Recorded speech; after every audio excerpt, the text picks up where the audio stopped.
followed by communications because of those hyperscalers.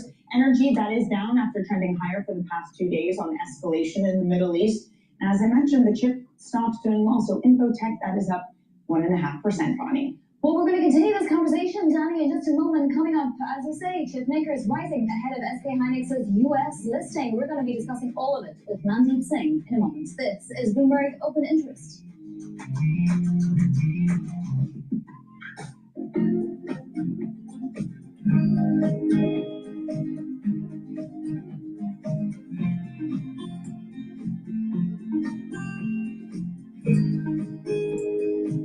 Urge others, namely the United States, to implement the deal sooner. I think what I'm trying to emphasize here is that Iran's perspective is that the implementation of the agreement is eroding and the dividends will not arrive. This is why, and I share this view with you, that they're lashing out to punish the regional countries and get them to urge the U.S. To implement the agreement. Point well made. Sinha Azoli there, joining us from Washington, D.C. at George Washington University. Thanks for your time. Now, Israeli drone strikers killed 2 Palestinians in Khan Yunis in southern Gaza. On Wednesday, Israeli forces killed at least 9 Palestinians and injured several others. Among those killed was the driver of a World's Central Kitchen aid truck. Israeli forces shot him in the head while he was transporting supplies to a warehouse. The United Nations Independent International Commission has expressed grave concern for the well-being of Palestinian doctor Hussam Abu Safir. It says he's been subjected to severe abuse since Israel detained him in 2024. Abu Safir was the director of Kamal Adwan Hospital in Bet Lahia and has been held for more than 500 days without charge. The Palestinian Prisoners Society has called for urgent international intervention and for his immediate release. Dr. Abu Safir's brother, Muafak, says we have got to the point where literally anybody can build a fully working app without knowing how to code. This is base 44. This is the first look at the current...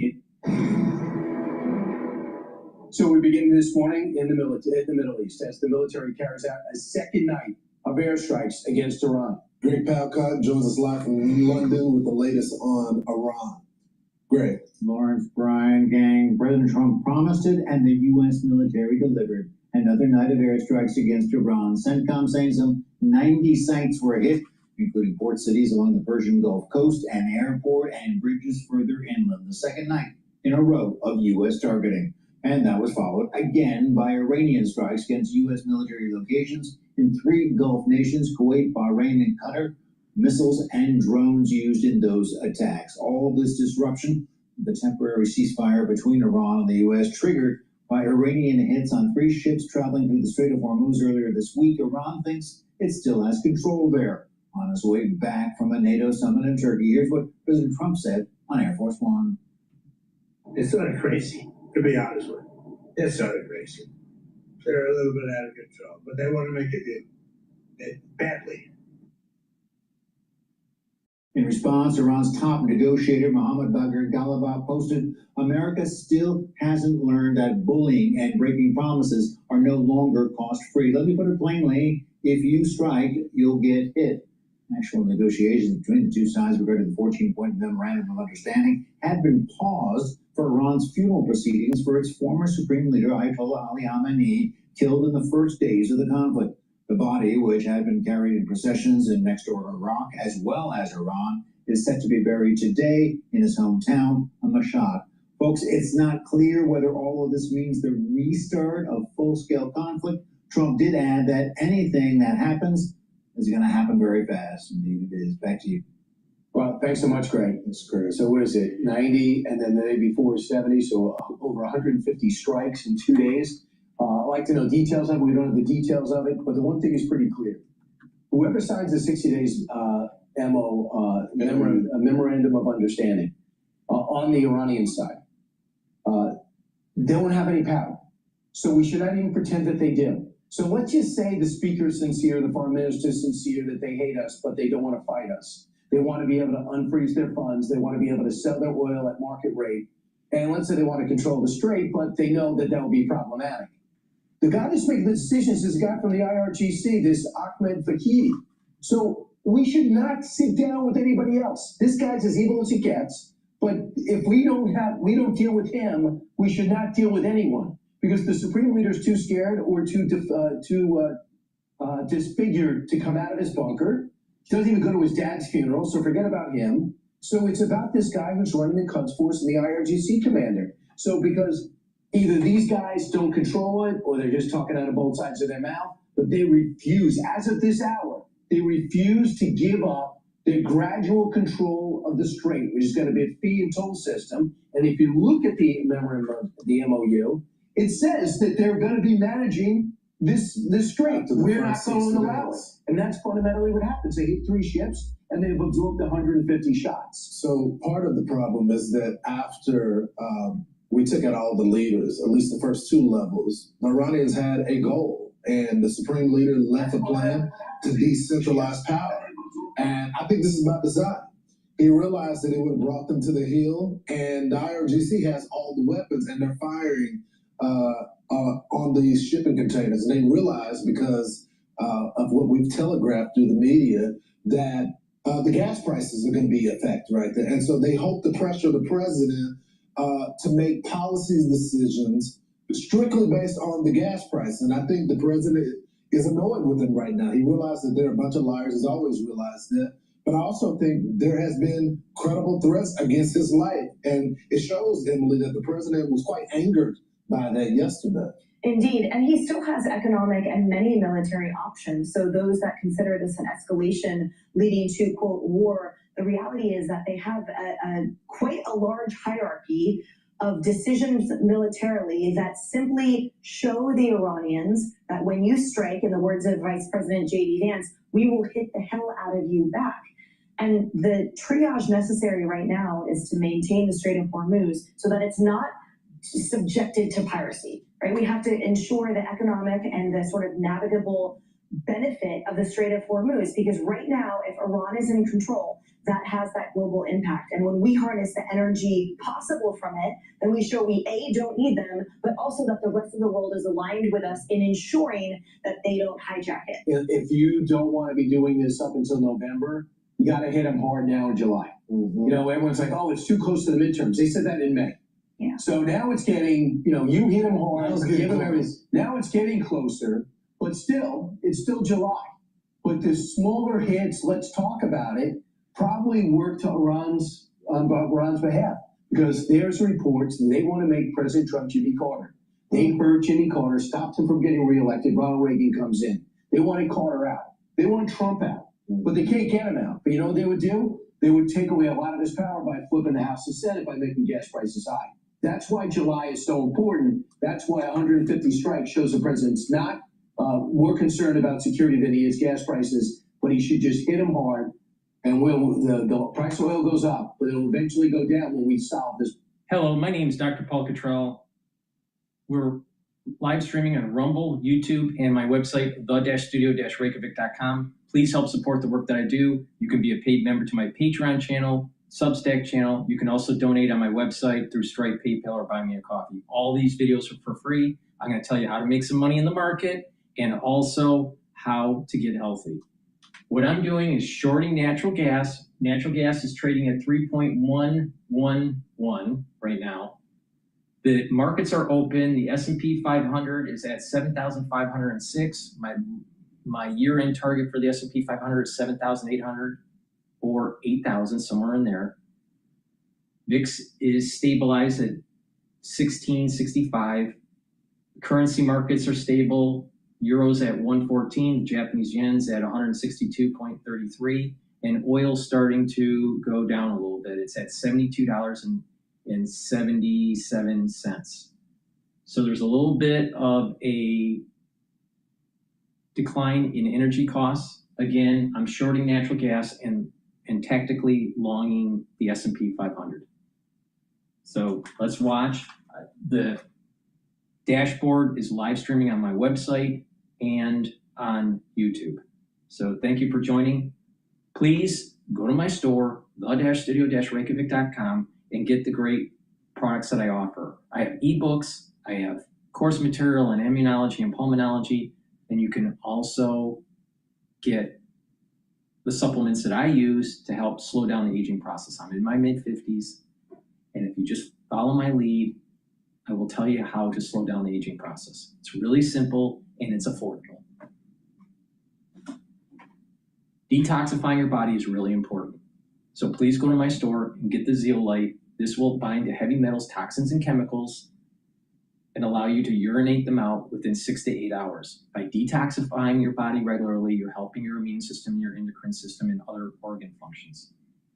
This zeolite you can take every day. Some zeolite out there that's in the market, you can't. This you can. 3 small drops underneath your tongue, drink filtered water. If you want to do a heavier detox, do 5 to 10 small drops underneath your tongue each day until the bottle's done, and do that once or twice a year. It's up to you, but I recommend a maintenance lower dose to detoxify your body. It's also important to clean your environment. If you have chemicals around your house, cleaning solutions, paints, if you have to have them, make sure that they're in a double layered container so it's not degassing. And drink filtered water and stay away from processed foods. And that way you're reducing your exposure to these toxins. Please go to my store and get the zeolite. Make sure you use discount 5 and you get $5 off. I want you to save some money and get healthy.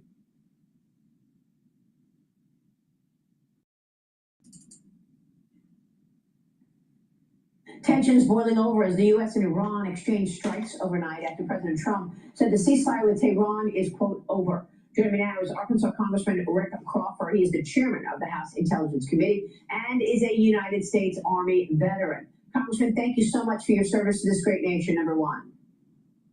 You bet, thank you. Before I get into the Iran situation, we just heard Madison's report on these AI models. What are your thoughts on these concerns, Mr. Chairman, around AI and the powerful nature of these new models? Well, I think everybody kind of has these concerns about AI, myself included. I think they're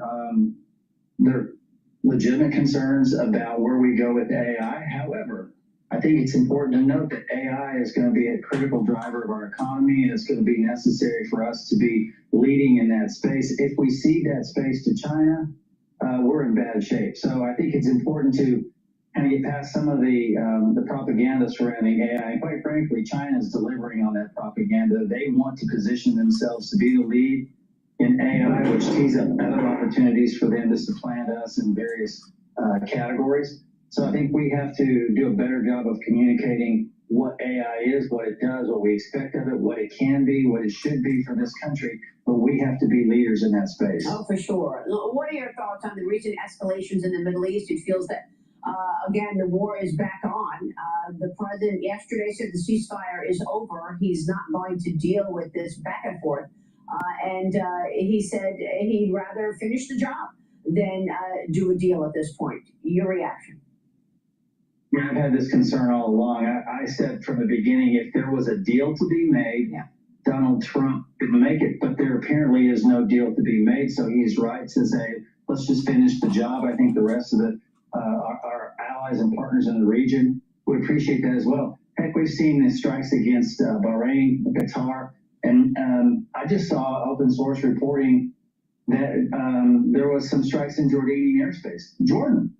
I mean, they're going after everybody just to act out because they're upset about the fact that they haven't been able to make a deal or even in good faith with the United States. This is crazy, and it's time to end this. I think the Iranian people, you see these AstroTurf crowds supporting the regime in Tehran, but I don't believe that propaganda. I think the Iranian people are supportive of the United States coming in and helping them to achieve liberty, and I think that's the direction we need to go. Oh, for sure. The Iranian people are thanking President Trump.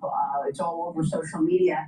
But look, I mean, when you say finish the job, what does that mean? You're right. I mean, airstrikes in Jordanian airspace, you know, the Iranians leadership, for some reason, think it's a good idea to lash out at their friends in the region. It has only strengthened relations with the United States between the U.S. and those players. But your thoughts on what finishing the job means specifically? We have to absolutely restore free flow of the Strait of Hormuz. That can't continue to be leveraged for the Iranians. It has been for 47 years. They have used the Strait of Hormuz as leverage in every engagement, every opportunity they could.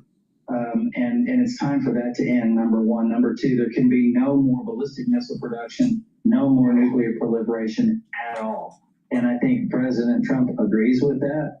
What the Strait of Hormuz and their ability to leverage it has done has allowed them the operating space.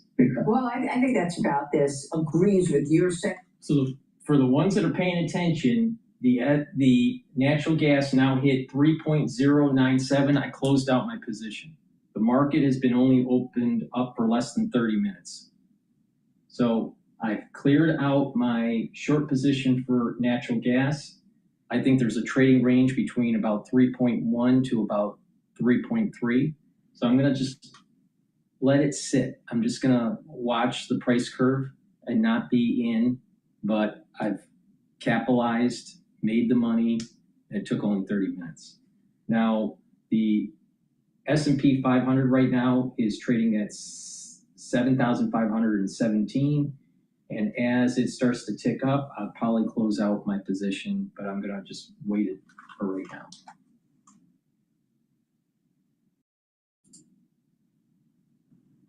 That the president needs to finish the job. And that's why I wanted to get more specific on what that means. Do you believe that finishing the job means we will need boots on the ground in Iran? I'm not sure at this point that that's necessary. Websites your competitors don't want you to know, part two. All you do is go to this website, and it lets you find out exactly how much your competitors are making by showing you how much.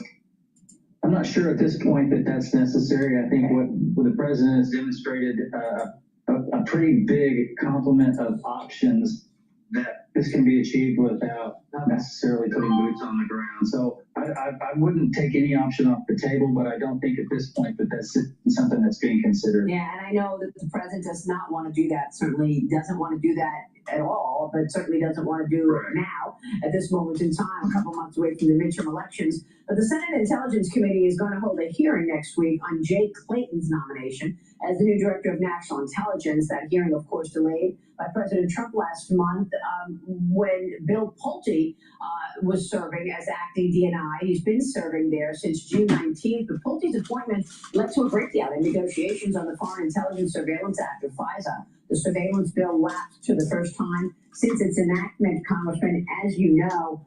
By the way, the president posted, I thought this was so funny. He posted this: why are the Democrats so afraid of Bill Pulte as DNI? He would only be acting. What do they have to be afraid of? What are they hiding? There must be something big. Mustn't there be? What is the latest on the FISA talks, and how crucial is it to get that funding restored? Your thoughts on Jay Clayton as well? Well, the president raises a good point. What are they afraid of?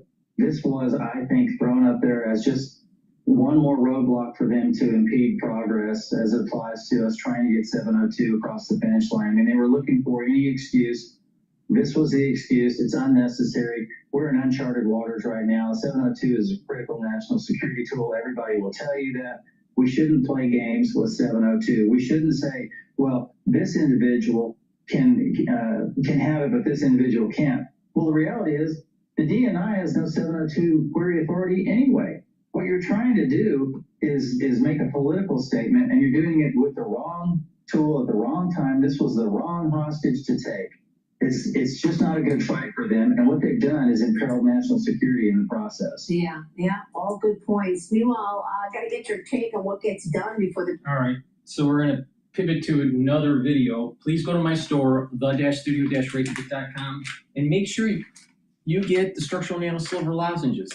These will help during the allergy season and the cold season. You can get it in orange splash and manuka honey. Made from structural nanosilver, they'll help to neutralize and help to protect that oral pharynx. Super important to boost up that immune system. So please go to my store, get the structural nanosilver lozenges.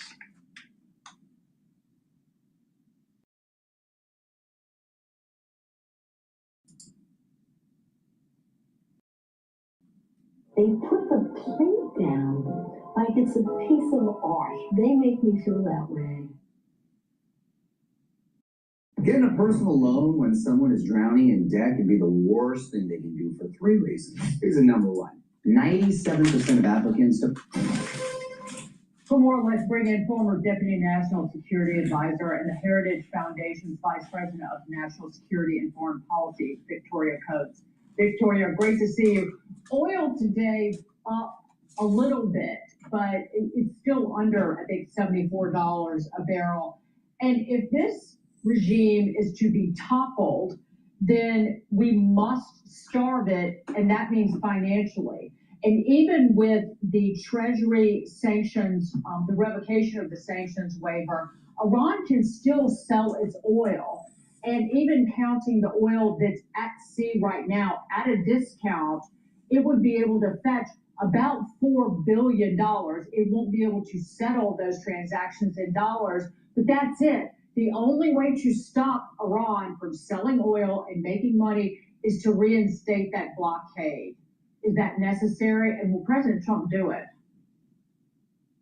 Well, Dagan, Brian, great to be with you. And I hope everybody had a wonderful 4th when we had that huge celebration and the folks in Iran had a big funeral. And I think that contrast was very telling. And, you know, Dagan, I strongly agree. I don't want them to sell a single barrel. And I am fine with reimposing the blockade. But the fact of the matter is that $6 billion, $4 billion, $10 billion, that's not going to save them at this point. The projections right now is that that economy is going to shrink 6% this year. That is shrinking, not just small growth. They're actually going to contract by 6%. You can't go on that way. And so by revoking that waiver for oil sales, not that they were selling that much anyway, because they're not a very good seller, that people don't really want to put their trust in them. That's just not going to save them. So we can, in many ways, just sit back and watch the slow motion train. There's some breaking news that came out with home sales. So I just missed the news. If I catch it again, I'll bring it up. That Secretary Bessent has put in action. So does that mean that the American people should expect this kind of pattern of, I think you've used the term, others have, mowing the lawn to go on for a long time? If Iran hits ships, we hit them, then we step back, see what happens. But there is no kind of decisive finish the job move, Victoria. Is that what people should expect? I don't think this is necessarily going to go on for a long time, Brian, just because what Iran is going through is so dire. And the sites that the president directed us to hit tonight, these are going to be electricity generating plants. Next come the bridges, other critical infrastructure. They just can't go on like this. And it was interesting. I'm just back from Iceland, of all places. I visited the place where President Reagan met with Chairman Gorbachev of the Soviet Union in 1986, almost 40 years ago. And that set in motion a 2-3 year process that brought down the Berlin Wall. So I wouldn't see this as a long-term thing, but it might be a little bit of a process like that, where they are sowing into themselves right now the seeds of their own demise. What maybe got somewhat overlooked in all the coverage of the Iran conflict is something else that happened during the NATO summit. President Trump's meeting with Ukrainian President Zelensky, and it was quite frankly warm. President Trump granting him a major request on Patriot missiles, said signaling he would consider granting a license to produce this type of interceptor to help in the war with Russia. Listen to this. Look, it's a defensive weapon, which I like, better than an offensive weapon. It's the best. We're going to give a license to you to make Patriots. That's pretty cool, right? This way you can't complain that we're not giving them enough. It's a make it yourself.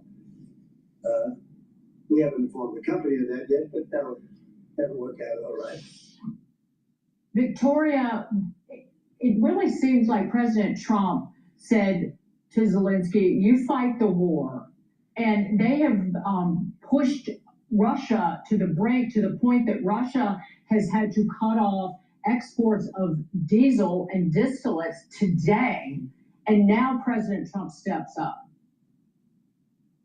No, this is critical. This is 18 months of President Trump's approach to Ukraine, which is the mirror opposite of what Biden was doing. And bear in mind, President Zelensky was asking President Biden for this license for the PAC-3, the Patriot interceptors, to be able to manufacture those in Ukraine. Now, I understand there are some sensitivities around this very elevated technology. We want to make sure this is an export okay, if you will, conversion of this that they can do. But this is the sort of thing, as you said, it allows Ukraine to defend itself rather than the American taxpayer being on the hook for as much as it takes, as long as it takes. President Trump is bold enough to take this step.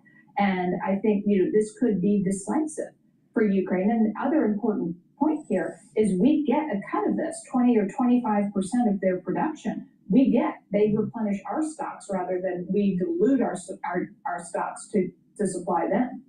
Well, it's a relationship that's certainly warmed over the past year and a half or so. I'm old enough to remember an Oval Office meeting that was, just a little bit feisty there. That's changed quite a bit. Victoria, Please go to my store, the-studio-reykjavik.com. Before we go to the news about Iran targets U.S. bases, please get the probiotics. This is a great way to improve your health. It starts at the gut. You can get the powdered version or the veggie cap version of the probiotics. And by taking a good probiotic, you're going to be able to repopulate your gut biome. You're going to reduce allergies. You're going to reduce leaky gut syndrome, reduce inflammation at the gut level, improve your absorption, help with your metabolism, help with skin, and also brain function. Good gut biome is really important for a foundation for proper health. So please go to my store, get the probiotics, either veggie cap version or powdered version, and take them every day. Use discount 5, you save some money. You can use that discount as many times as you want. Please help support the work that I do. All these videos are for free. I want you to get healthy, and I also want you to understand that you can make some money in the news. Like I said, I made my money today within less than 30 minutes when the market opened by shorting natural gas. So just take a look at the price curve of natural gas. It went down pretty nicely. So just pay attention to me. Right now, I closed the S&P 500 position, tactical position. It's trading right now at 7,508. I may go back in today, but my real observation here is I closed out all my positions for shorting natural gas. Now what I'm doing is I'm looking to see if it bounces back up to 3.15, maybe even 3.17, and then I'll probably short it again.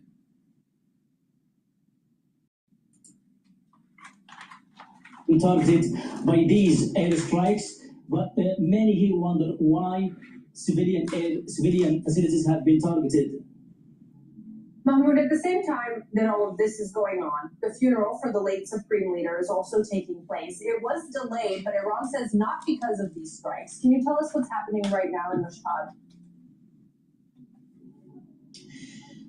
Well, the funeral commemoration of the late Supreme Leader Ayatollah Khamenei that spanned several days, starting last Friday, and several locations in and outside of Iran, has now reached its final stage as the coffin being carried by millions who are marching towards the shrine of Imam Reza in the city of Mashhad, the second Iranian largest city, and which is home to the shrine of Imam Reza, which is sacred for millions of Shia Muslims across the world. Ayatollah Ali Khamenei is now being laid to rest at the shrine of Imam Reza, as the local television has been showing millions of people chanting slogans and carrying the coffins, marching towards the shrine of Imam Reza. The postponement, according to officials here, is not because of the airstrikes, the US airstrikes, but because the sophisticated, the scale of arrangements, as I just mentioned, this spanned over several days and several locations, including in Iran and Iraq, and also because of the delay in the Iraqi city of Karbala, the presence of the coffin of the late Supreme Leader stayed there longer than scheduled, because, as officials say, because or upon request from Iraqis, Iraqi mourners and Iraqi officials who wanted the coffin of the late Supreme Leader to stay more at the shrine of Imam Hussein in Karbala. But here now, looking at the scenes in Mashhad right now, the crowds, the politicians here probably want to convey a message to the international community, to the world, to the enemies, to the regions, the allies, that Iran is now rallying behind their leaders. They're not living a moment of crisis, but a moment of continuity, despite the fact that they have lost their supreme leader in an unprecedented attack by the US and Israel. And this is probably the most important political event in Iran since the death of Khomeini in 1989. Really. Let's go now to Victoria Gatenby, who joins us here in Doha. Victoria, new alerts were sounded in Jordan actually several hours after the other attacks in the Gulf countries. What can you tell us about what happened overnight?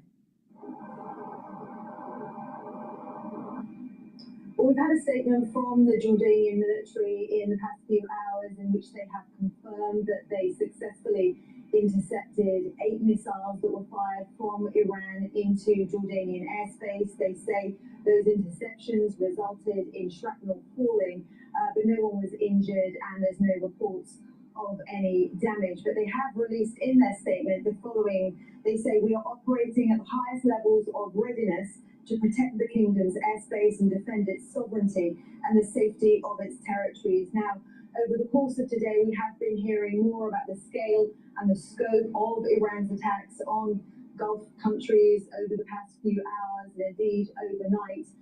Kuwait's Ministry of Interior released a statement saying that they had successfully intercepted 3 ballistic missiles, 1 cruise missile, and 10 drones since dawn this morning. They say the shrapnel that fell as a result of those interceptions did injure 1 person. Now, there were also attacks over Bahrain and also here in Qatar.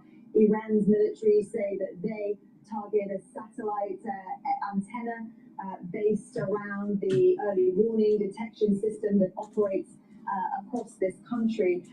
That was successfully dealt with. There was a warning message that people here have not been used to for the past 3 months. That happened at about 3:30 a.m. this morning, but was quickly followed with a follow-up message saying that that threat had been eliminated. Victoria, how are these countries going to respond to this? They've been exercising restraint over recent months, but saying that they reserve the right to respond. What are we hearing about how this may go forward?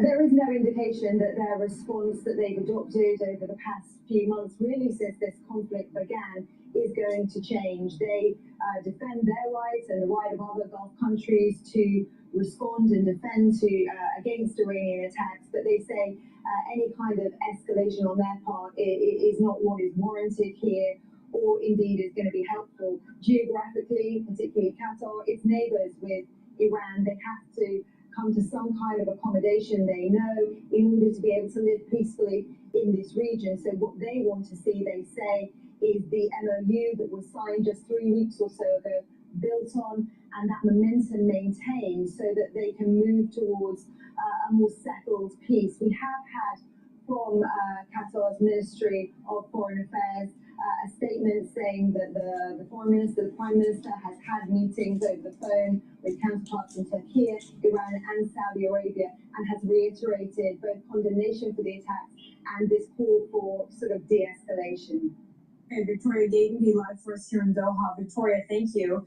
Let's bring Mike Hanna in now, who joins us live from the White House. Mike, on that topic of the Memorandum of Understanding, many people are wondering what this all means for peace talks between the U.S. and Iran. Well, that's unclear at the moment. It could be an end to those negotiations envisaged by that Memorandum of Understanding. But many commentators within the U.S. are saying that the memorandum itself was flawed, partially because of the administration's desire to get the negotiations going quickly, to get the conflict behind it, so it could concentrate on other matters like midterm elections. But the commentators arguing that there were flaws within this memorandum, which are now coming to light, in particular the question of the Strait of Hormuz and who controls it, although the memorandum made clear that Iran would allow free traffic for 60 days, the US would lift its naval blockade. But since then, there's been subtleties in the interpretation of the particular phrase concerning the Strait of Hormuz, in which the US and Iran clearly differ, and which is the very basis of this upsurging conflict. Mike, how is this all going to be received in Washington by the other lawmakers in America? What are they saying about these, what seem like now continual back and forth strikes between the US and Iran? Well, let's not forget that there were even some Republicans who voted against President Trump being able to continue waging this conflict. All the Democrats in Congress voted for the War Powers Bill. However, they were joined by a small number of Republicans, but still it's significant that there was a division within the party over this particular conflict and President Trump's waging of it.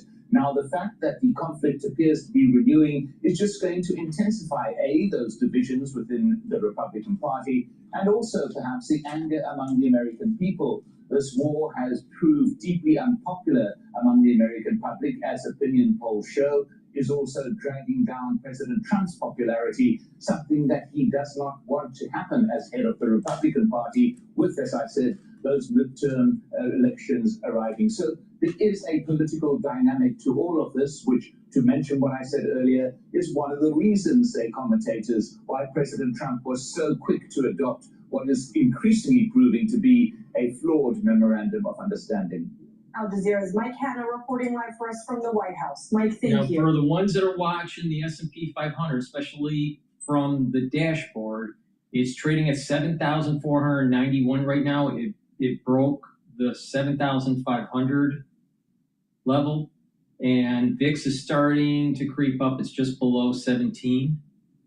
The question is, will it start to go negative? So with the news that's popping up and with some of the economic data that's popping up, we may actually dip into negative territory, at least in the interim for today's trading. Right now, I closed my tactical position for S&P 500, and I may go back in depending on the price curve development. I'm also watching the S&P 500. I'm also watching natural gas with the S&P 500. I closed out my position for natural gas. I'm looking to go back in to short it. Right now it's trading at 3.097. It keeps on wanting to fall. I think that's a little dangerous to short at this level. So I'm kind of like just waiting it out. Sometimes it's better just to wait. You know, for people that have fished, you know what I'm talking about. Sometimes you just have to wait, especially if you're target fishing, if you're fishing for a particular type of fish, right? So let's just let this evolve. Let's listen into Bloomberg here.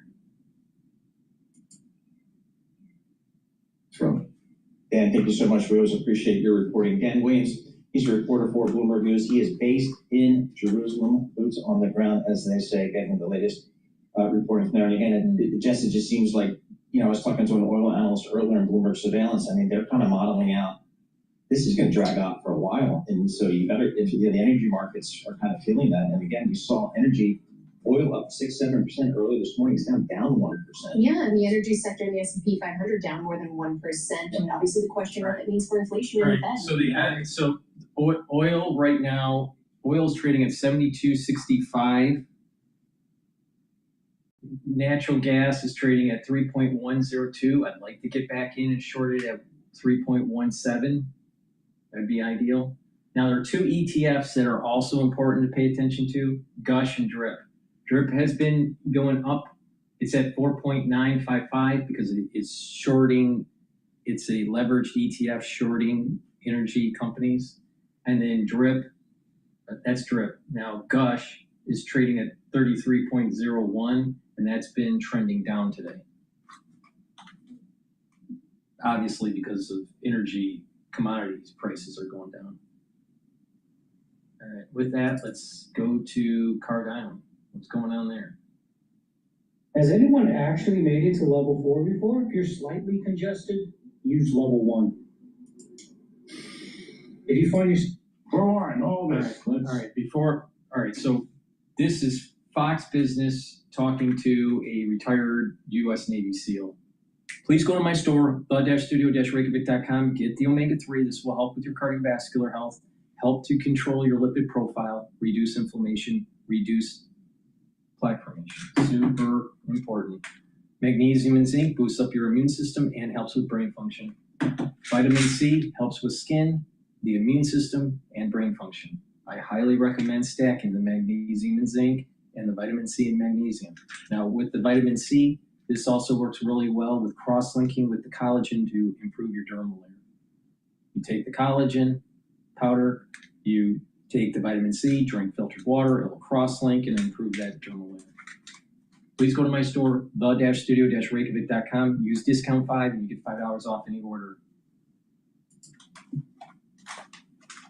Bring in Mike Sorelli, retired U.S. Navy SEAL and host of the Unsung of Arlington on Fox Nation, and Rebecca Heinrichs from the Hudson Institute, Senior Fellow.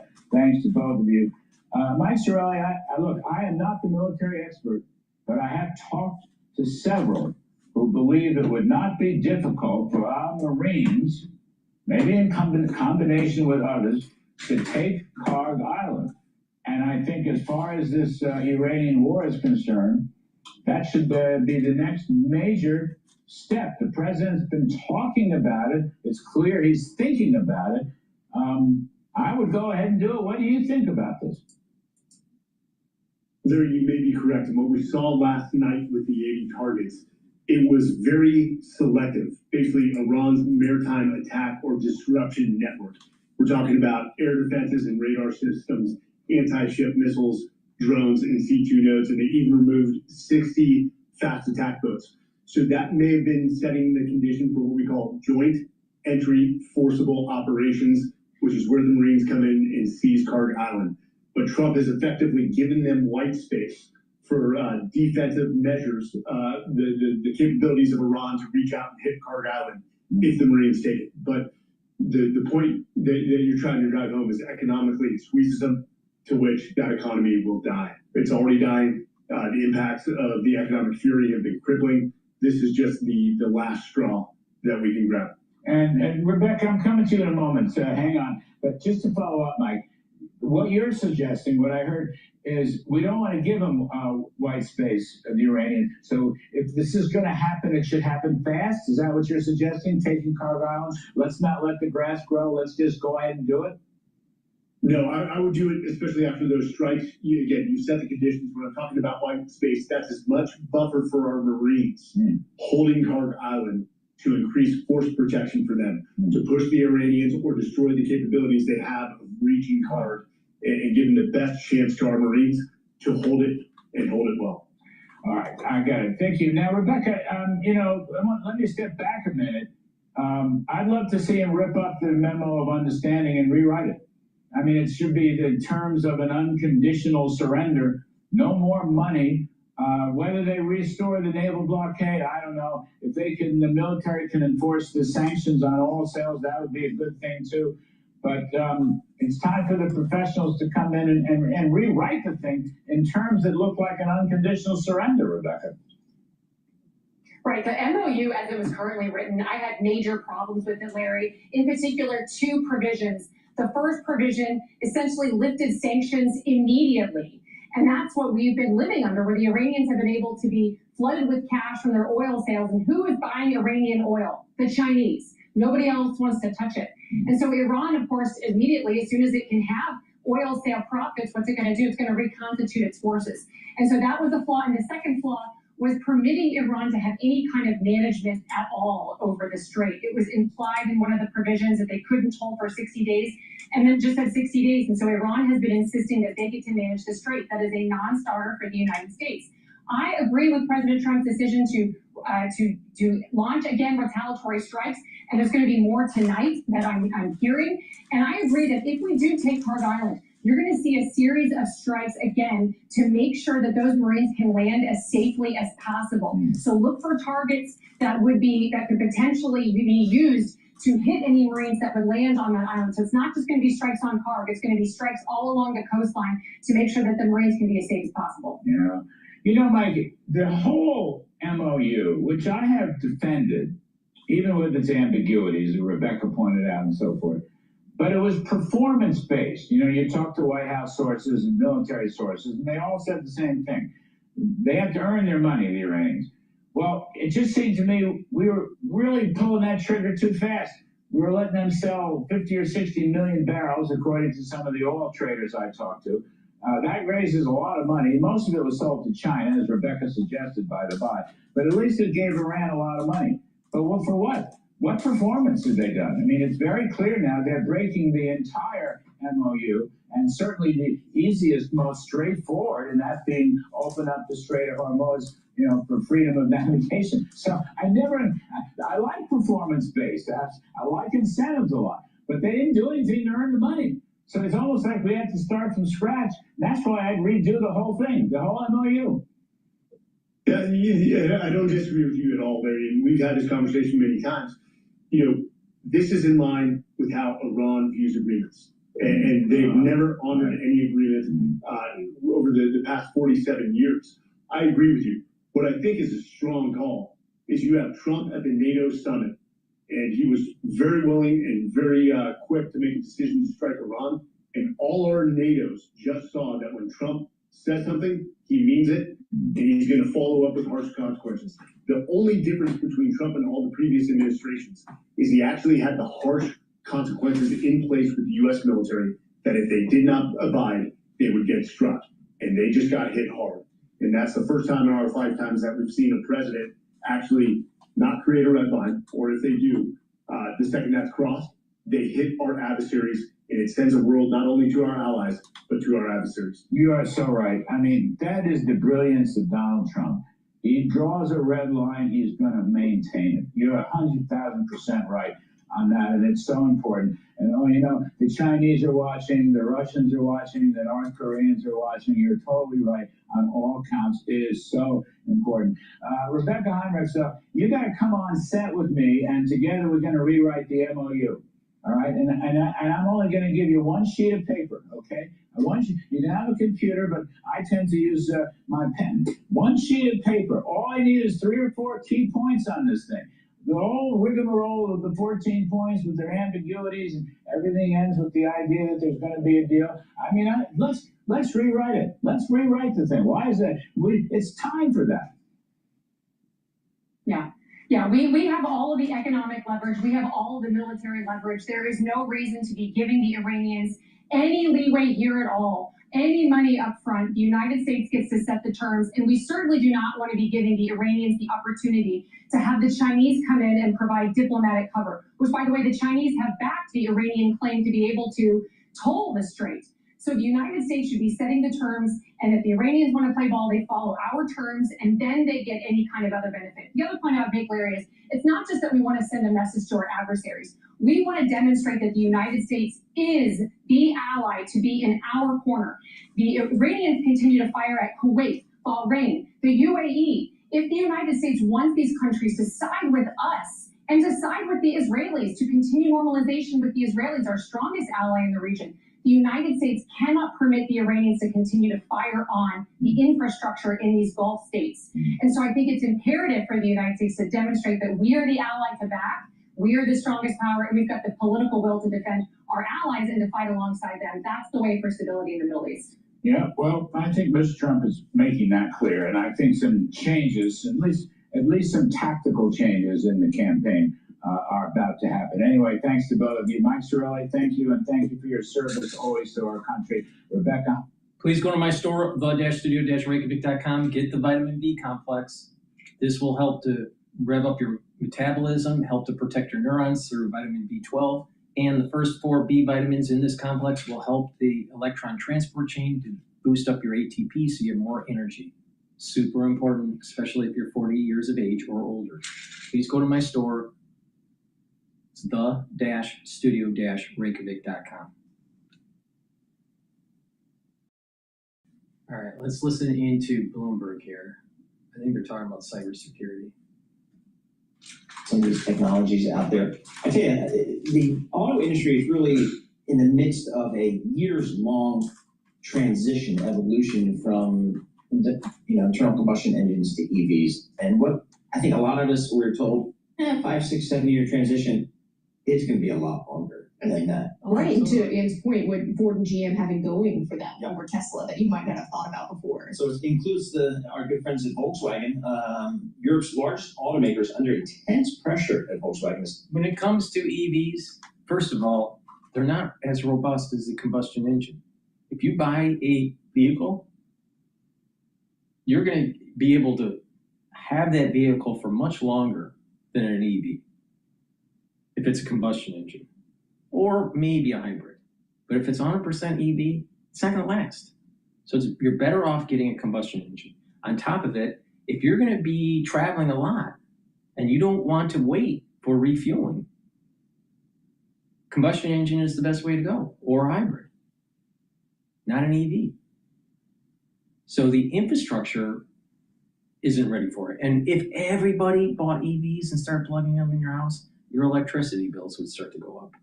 So we don't have an electrical grid to be able to afford it.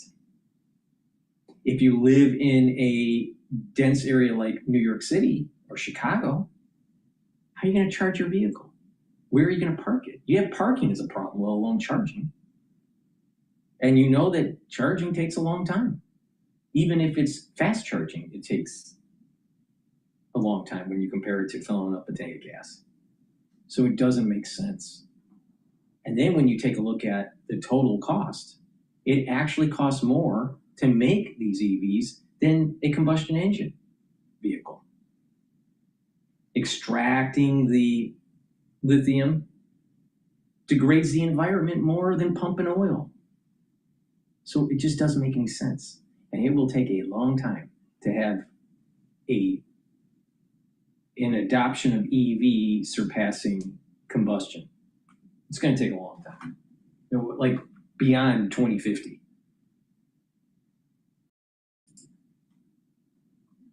How many factories and workers could potentially be impacted as Volkswagen, of course, as you know, Europe's biggest car maker, comes under those pressures to reduce costs? So back in 2024, the current CEO, Oliver Blumer, he managed to win an agreement for the company in Germany to reduce positions by 50,000. That's already quite a huge number. Put in context with VW's global a number of employees of 650,000, and they didn't close plants at the time, but they had set out to say, well, we actually kind of want to close 4, but they walked that back. Which I mentioned before, decisions do tend to get watered down. Now that plan is back on the agenda, shutting 4 sites in Germany and doubling that number of cuts among employees to 100,000. So, Elizabeth, you mentioned China. What is the situation in China for Volkswagen there? It just seems like China's really, the manufacturers are like BYD, they're really getting their act together, putting out quality products at very competitive prices. Absolutely. So that's happening in China. If you're wanting to sell an EV in China, chances are that consumers will pick a local company over Western car makers by now. It's not just because they prefer the BYDs of this world. It's also that the Western car makers, including BMW, Mercedes, VW, they've just not had competitive products. We've covered this quite a bit within the team. We call it China speed. It's a word that is pretty commonly used in sort of the industry by now, but they're just able to churn out really attractive cars in much shorter time frames. We're talking 2 years compared to historically 7 years among Western car makers, so they are catching up as well. Hey, Elizabeth, we only have about a minute left, but talk to us about internally what's going on at Volkswagen and the struggle the CEO might have to try to push through some of those attempts to have deeper cuts. I'll just mention one thing. Within the supervisory board, Labour leaders hold half the seats. And then you've got the federal German state of Lower Saxony holding another 2 seats and certain veto rights on strategic decisions, among which are plant closures. Lower Saxony usually votes with the Labour leaders because they want to protect jobs. Then you have the setup that I'm talking about, how difficult it's going to be to push through really significant moves. Elizabeth, thank you so much. We learned a lot there. Elizabeth Behrman, she is the autos industry team leader for Bloomberg News. She is in Hamburg, Germany today. So joining us there on Volkswagen. S&P 500 up 19 points, about a quarter. Don't get in it a EV. It's not robust, and you're paying way too much, and all that electronics, you're probably going to have problems later down the road. It's not a robust vehicle. A waste of time.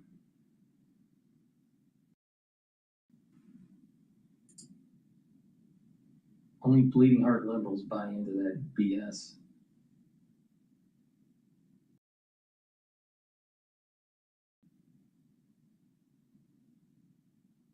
All right, let's see here.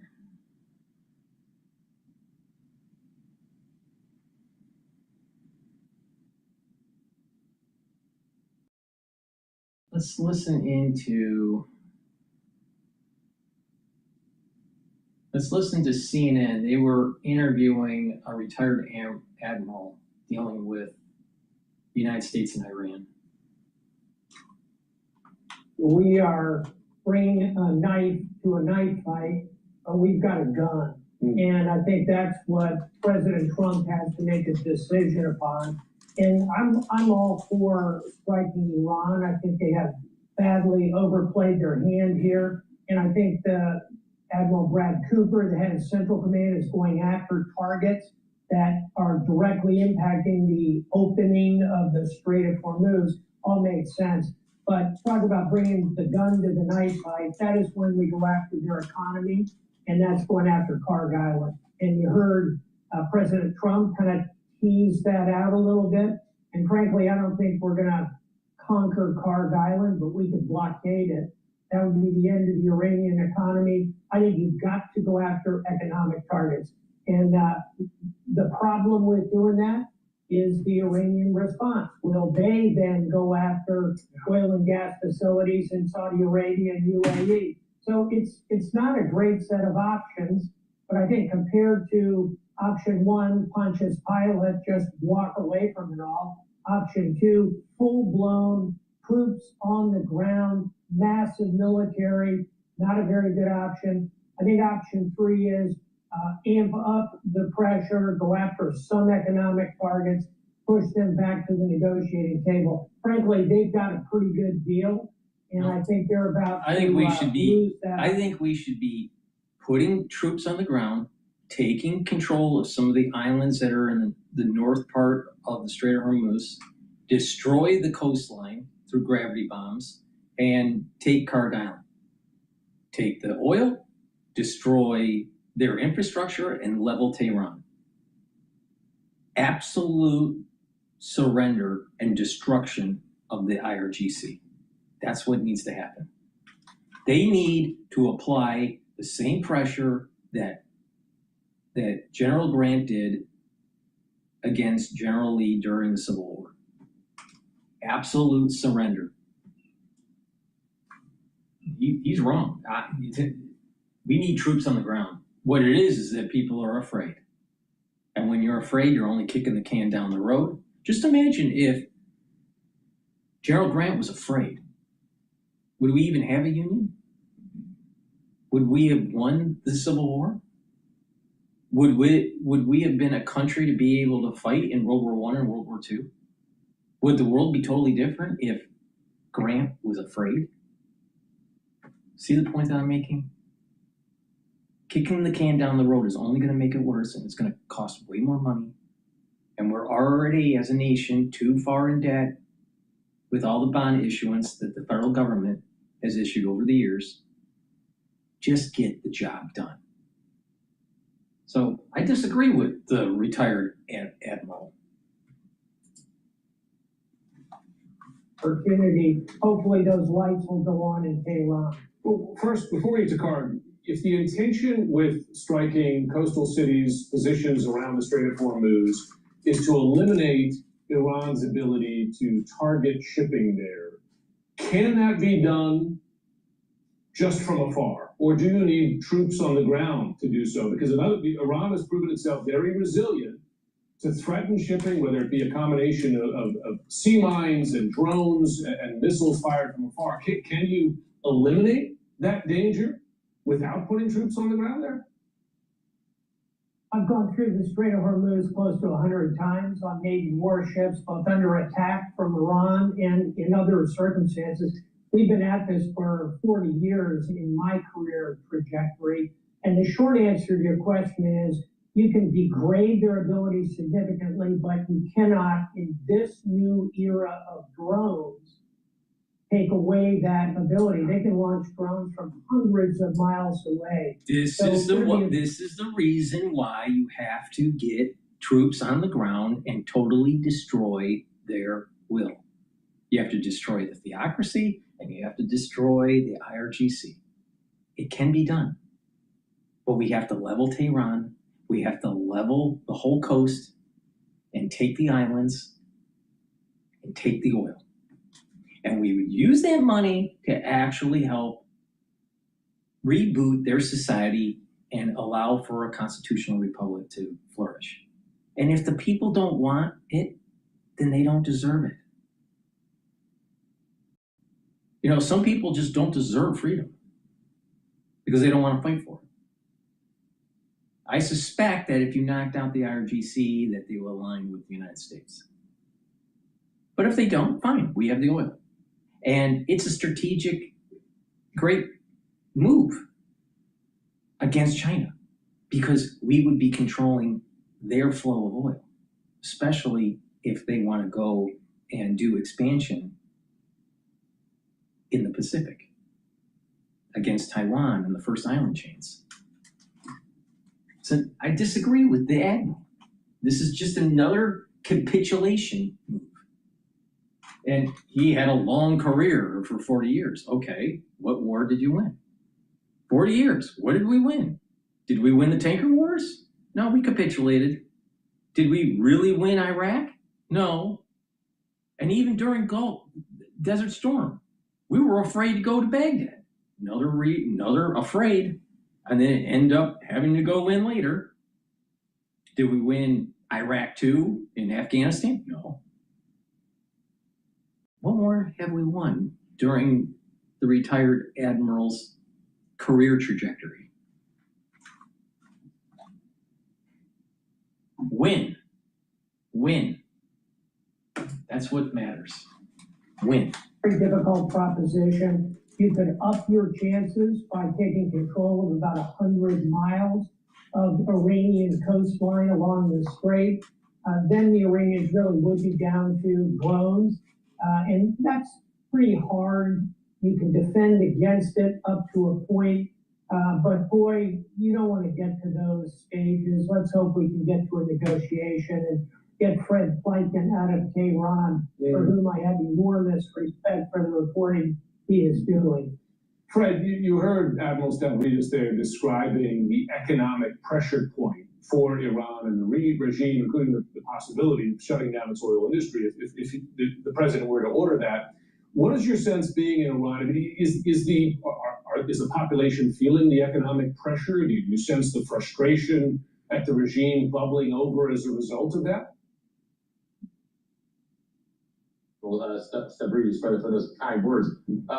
First of all, yeah, they are definitely feeling the economic pressure. We speak to people here on the ground quite constantly. A lot of people who are saying right now it's very difficult to find jobs. Inflation is a huge problem. A lot of goods aren't as readily available as they were before. So certainly the population is feeling the pinch of the last 4 months of the military operations that have been going on, but they really have been feeling that pinch for an extended period of time. And I think one of the things that the leadership here in Iran believes is that they believe that the propensity to take pain on the part of the Islamic Republic, on the part of the population, on the part of the government here, that their pain tolerance is a lot higher than what the rest of the region is willing to endure. If you look at, for instance, countries and cities like Doha, like Qatar, if you look at the United Arab Emirates, a lot of them, of course, are built on international economies, are built on expatriates, on people from abroad coming and working there. And the Iranians simply believe that they have the longer end of the stick if they're able to shut down the Strait of Hormuz. That the admiral said the Iranians definitely believe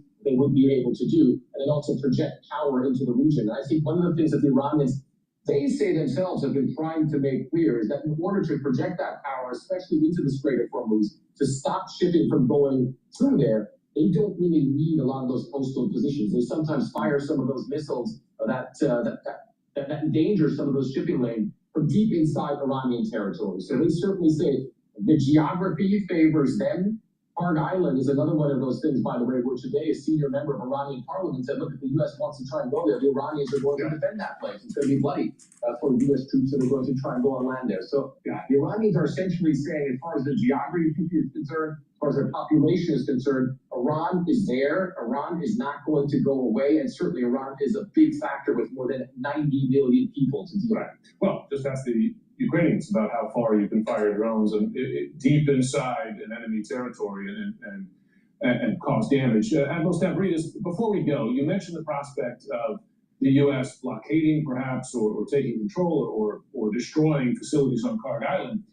One danger with that, right, from the U.S. perspective, is the effect on oil prices, and therefore the effect on the U.S. economy and the president's own concerns about gas prices in this country and the political effect of that in the midterms. That has held him back from such an effort to date. That's something to consider for a president who might consider such action. It absolutely is. And, see paragraph 1 about why this is not a really good option. But I think the range of possibilities of action for President Trump are narrow. And he can, at this point, either come up with something to pressurize the Iranians to get to the table, but as Fred points out, they think they can take a lot of pain, and I think they can too. And don't forget, the protesters, the heart of that resistance, were killed in January when they shot down 40,000 of their own people. Those were the shock troops of the revolution. So there's not a lot of rise up at the moment in Tehran. And so I think President Trump has got a bad set of options, but if I were advising, I'd say start to go after more of those economic targets and hope you can push them home to the table. That's the best of some bad options. Exactly 1 minute past midnight here on the ground in Tehran. As you can see behind me here in the city itself, traffic is still fairly normal. We're not hearing any explosions or anything of that nature. It seems as though these airstrikes are going on once again in the south of Iran. And there's sort of some reports that we're getting in from official media, from government media, also from social media as well. It seems as though some of these strikes, Jim, are once again, like they were yesterday, centered around the Strait of Hormuz, that arc of the Strait of Hormuz, the northern tip of the Strait of Hormuz. There, of course, you have that port town of Bandar Abbas, which is used by the Islamic Revolutionary Guard for Navy. There's a big port there. And then there's Sirik, which is an island, or the town, an island off the Strait of Hormuz. And there also we've heard that some explosions have been happening there as well. Of course, we do have from CENTCOM that statement from U.S. Central Command that they are conducting these operations right now. What we've been hearing from the Iranians, they haven't officially commented on this, they haven't reacted to this yet, is they say that there is going to be a strong response coming from the Iranian side to any new attacks launched by the United States. The Iranians, of course, yesterday said that they also launched some attacks, some retaliatory attacks, after the U.S. bombed places in the Strait of Hormuz, and the Iranians certainly saying that a strong response will be coming to any military action taken by the United States. Jeff.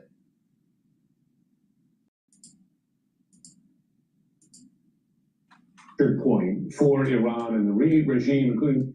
Please go to my store, the-studio-reykjavik.com, and get the clarity factor. This will get rid of that brain fog so you can concentrate. It'll also help you to think faster and have better memory over time. Take it every day, preferably either in the morning or the mid-afternoon. Drink it with filtered water. And what will happen is your neurons will connect better. You'll have what is called positive neuroplasticity. And the neurotransmitters will be produced better. But this positive neuroplasticity is going to help with that cognition, help with that memory, and concentrate. You're going to be able to concentrate on tasks. It's a great supplement to help improve your brain function. Please take my advice and get the clarity factor. Use it every day. Another great supplement that will help your digestion is taking digestive enzyme complex. If you're 40 years of age or older, it's important to Improve the health of your pancreas. You need to reduce the load on your pancreas. Your pancreas produces the enzymes to be able to digest. But if your pancreas is unhealthy, you're going to have problems digesting, and inflammation starts to take hold, and you may end up increasing your chances of pancreatitis or pancreatic cancer. So what you want is to reduce the load on your pancreas, and you want to let the pancreas kind of heal. You want the pancreas to just kind of have less of a load. So taking digestive enzyme complex, you're going to be able to break up those proteins, carbohydrates, and lipids to allow for proper absorption and reduce the load on your pancreas. It's a win-win. In addition, digestive enzyme complex has bromelain. Bromelain is really important to break up protein, but it also helps to break up clots. So you'll reduce overclotting, super important for cardiovascular health. And digestive enzyme complex has the proteolytic enzymes to break up glycoproteins. That's really important during the cold season. So it's a dual purpose supplement. So if you're 40 years of age or older, please take my advice and get the digestive enzyme complex. Use it every time you eat to help with digestion and reduce that load on your pancreas. Please go to my store, the-studio-reykjavik.com, and get the great supplements that I offer. Use discount 5 and you get $5 off any order. All right, let's take a look at what's going on with CNBC.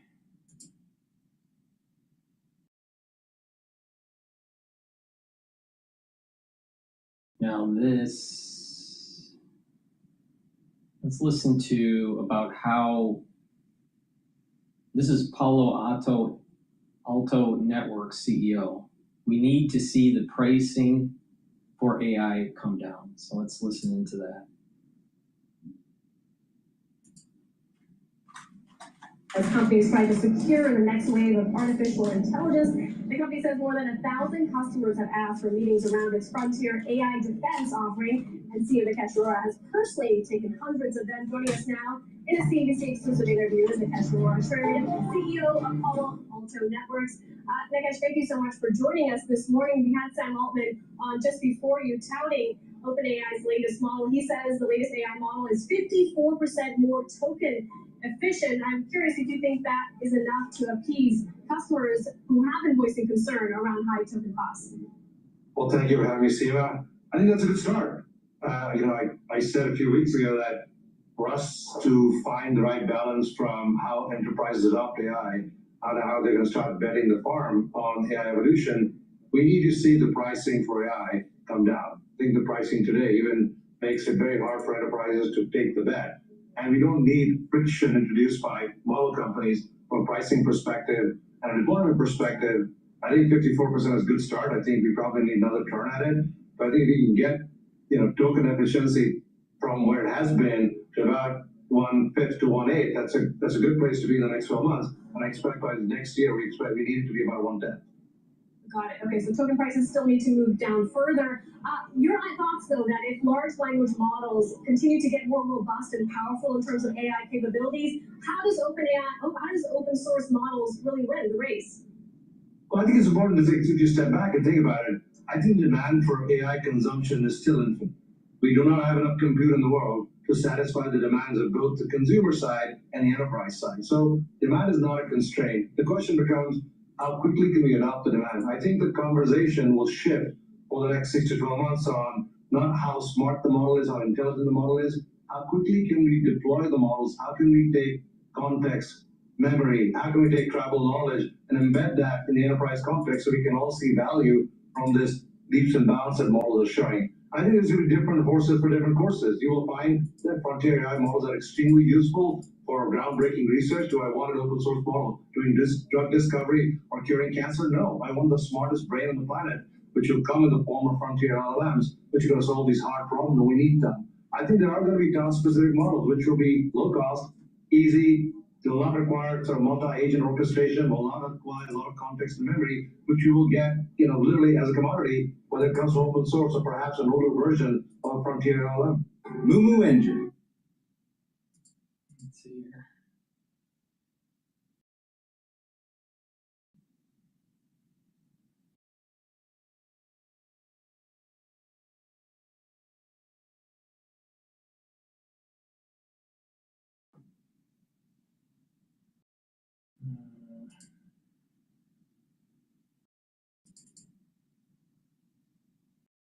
So I've been conditioned to ignore this situation. I wake up this morning, I want to ignore the situation. Can I ignore the latest situation in the Middle East? No, absolutely not. I mean, this is a geopolitical crisis that just won't go away, won't end. The ceasefire, according to the president, is over, and he's clearly in a position to know and in a position to end it. So we're back to square one in some ways, back to where we were in March. I think both sides are testing one another. I think the president is demonstrating to the Iranians that while they may have obviously a significant impact on flows through the strait, he can shut off their oil to the rest of the world.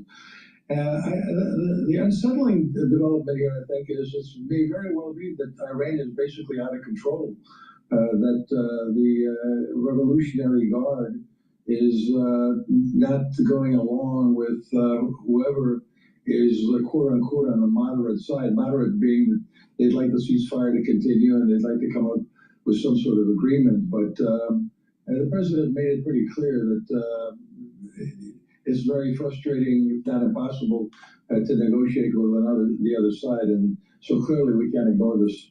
At this point, Ed, it is sort of surprising, as John was mentioning, that oil prices aren't even higher if the truce really is over. Though the pace of increase is pretty notable. The two-day increase for both Brent and WTI is the most since at least April. And you see just sort of this surge upward. Is there a trigger point, either in the pace of increase or the level, that could make you rethink even the broadening out trade in U.S. equities? Lisa, the honest answer is I don't know. Nobody knows for sure. So we are all watching the price action in the marketplace, particularly in the oil market. And I think what we're seeing is we're being reminded constantly here that there was a bear market in oil before the war started at the end of February. The bear market actually started when Russia invaded Ukraine. We had a big spike there, and ever since then we've been on a significant downtrend until this war started. So that kind of, and it certainly, everybody was surprised by how quickly the price of oil came down. And I think that just reflects that over in China, they really adopted electric vehicles. And on top of that, their economy is really very weak. And on top of all that, the United States has looked the other way as the Russians have been selling more oil to China and India and other countries. I mean, meanwhile, we've been exporting a lot of oil to Japan and South Korea. So put it all together, and the underlying fundamentals for oil are actually bearish, but they're certainly not bearish in the short term here with the end of the ceasefire. The volatility that we're seeing, Ed, just highlights how much inflationary pressures are coming from myriad places. And it seems to be persistent, even when you want to say, look, there's potentially a glut because of all of these release valves that you talked about. At what point do you think that this market is underpricing the risk of inflation running a bit hotter, putting pressure, yes, on the Fed, but potentially pressuring certain profit margins for companies that are facing a pretty wearied consumer? Well, before the June meeting of the FOMC, we thought that the Fed was going to pivot fairly significantly from an easing stance back in April to a tightening stance in June, and that's exactly what happened. The big surprise to me was that Kevin Warsh turned out to be among the hawks, because he had, when he interviewed for the job, he certainly sounded dovish. Now the Fed seems to be pretty much all aligned with the idea that price stability is much more important than the labor market. Labor market seems to be stable, but all bets could be off here depending on what happens with the Middle East. The consumer has been doing just great, but if we get another spike in gasoline prices, there may be some kind of geopolitical fatigue. And meanwhile, the market has run into AI fatigue. And just as I saw in your brief cuts for all the strategists that you had interviewed recently, everybody was talking about rotation. I was talking about rotation out of the AI trade into companies that we know something about, and we know their future more than we do the AI companies. And that was the Dow Jones, that was the Russell 2000. But now we're all back to, as I said, square one in some ways with regards to the Middle East, and that's become the main focus. And you're right. The inflation concerns are back in play, and as a result of that, the Fed is back in play. Not only is the Fed pivoted to tightening, but they may actually have to tighten. This is the three-punch combination right now to sentiment, Ed. It's not just the situation in energy, to your point. Correct. It's how you fold that into the outlook for interest rates. And the third point is this rotation, quite vicious rotation away from the high flyers in this equity market right now. Lisa Shallow at Morgan Stanley was pretty scathing in the last 24 hours. She said, "Mark, many investors are waiting for AI capex to actually slow before reducing semiconductor exposure. Given what is implied about the sustainability of future growth, we're taking profits now." Ed, you were there too. And I just want an updated thought from you about where that chip trade stands now, given the 16% move we've had just in a few weeks. Yeah, well, clearly we did have a tremendous rally in the semiconductors, and that, of course, led the way up for the stock market. But the fact of the matter is, it's not a FOMO melt-up, it's been a FEMO melt-up. FOMO means fear of missing out, which typically leads to very elevated valuation multiples, which basically is a valuation-led melt-up. This has been an earnings-led melt-up, and I'd rather have an earnings-led melt-up. I think there's less downside than there is in a FOMO melt-up, and I think it presents more of a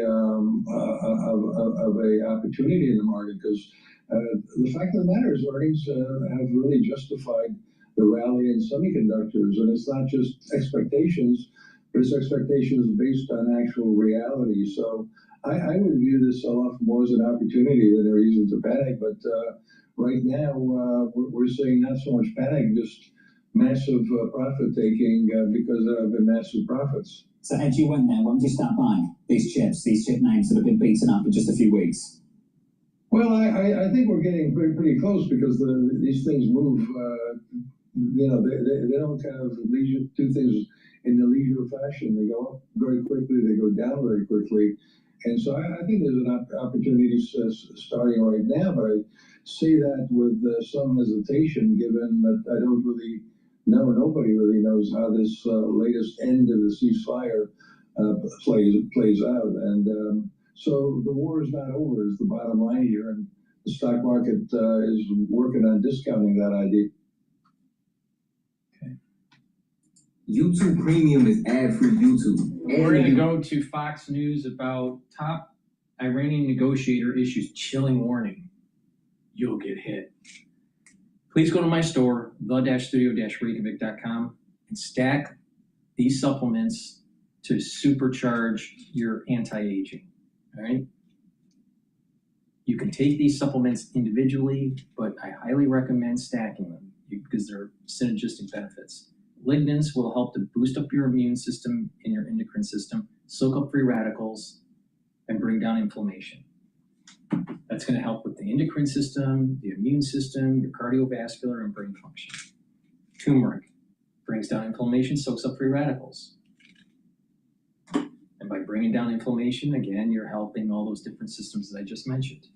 And ashwagandha root helps to control the cortisol levels and your blood glucose levels. So you're boosting up your immune system and you're helping your cardiovascular system. Now, you can take them separately, but by stacking them together, they'll work synergistically. And what's going to happen is that you're going to supercharge your immune system and your endocrine system. By bringing down inflammation and soaking up those free radicals, you're helping brain function. You're reducing stress on those neurons. So you're reducing plaque formation, reducing amyloidosis. For cardiovascular health, what's going to happen is that by bringing down those free radicals, you're reducing the concentrations of oxidized LDL. So you're reducing plaque formation in your vascular system. So you're going to get better blood flow. So your organ systems will flow better, including your brain.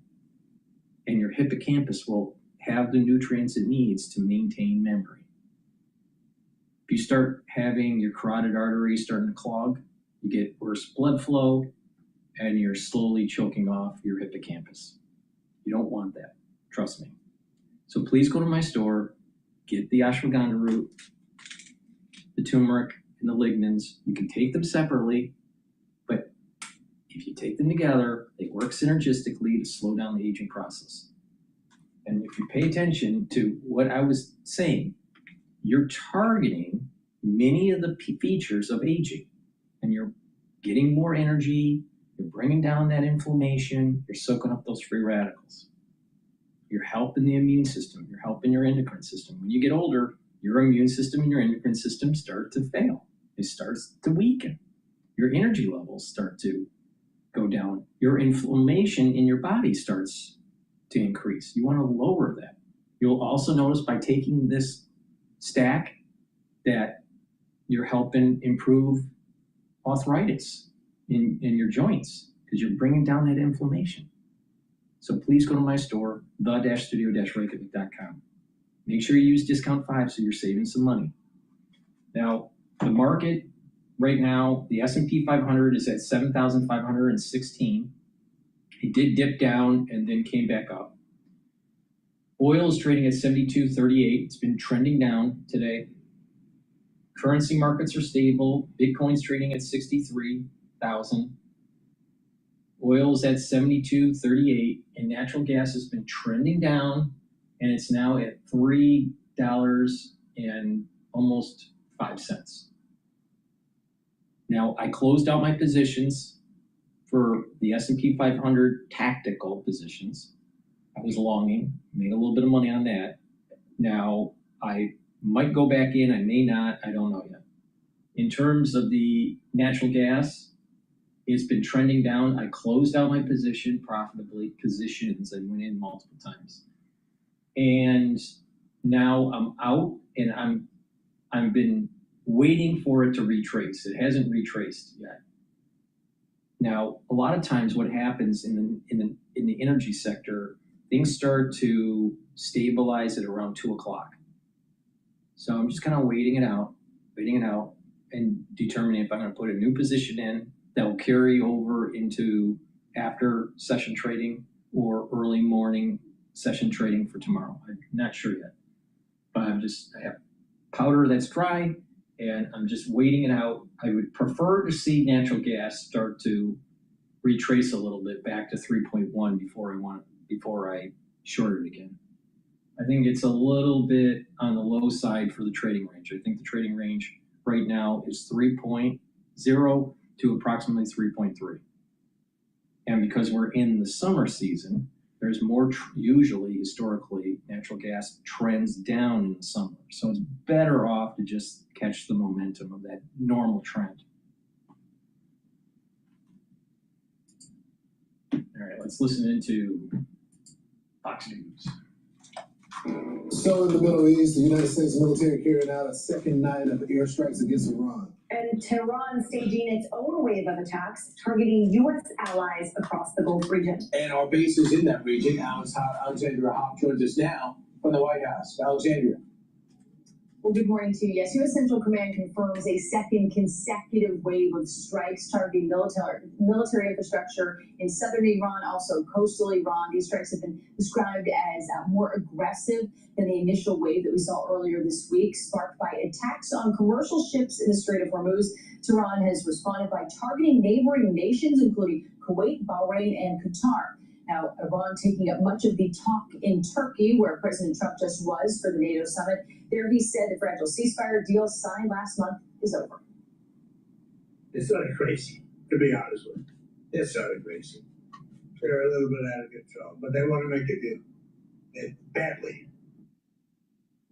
Yeah, so President Trump's still hoping for that deal. He arrived back at Joyce Bay Andrews after 1 this morning, flying partway home on an old Air Force One, not the new recently revealed jet.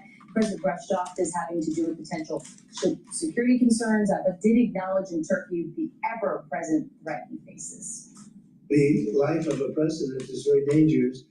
It's 5.2%. You know what a race car driver is? 0.1%. It's a very dangerous profession.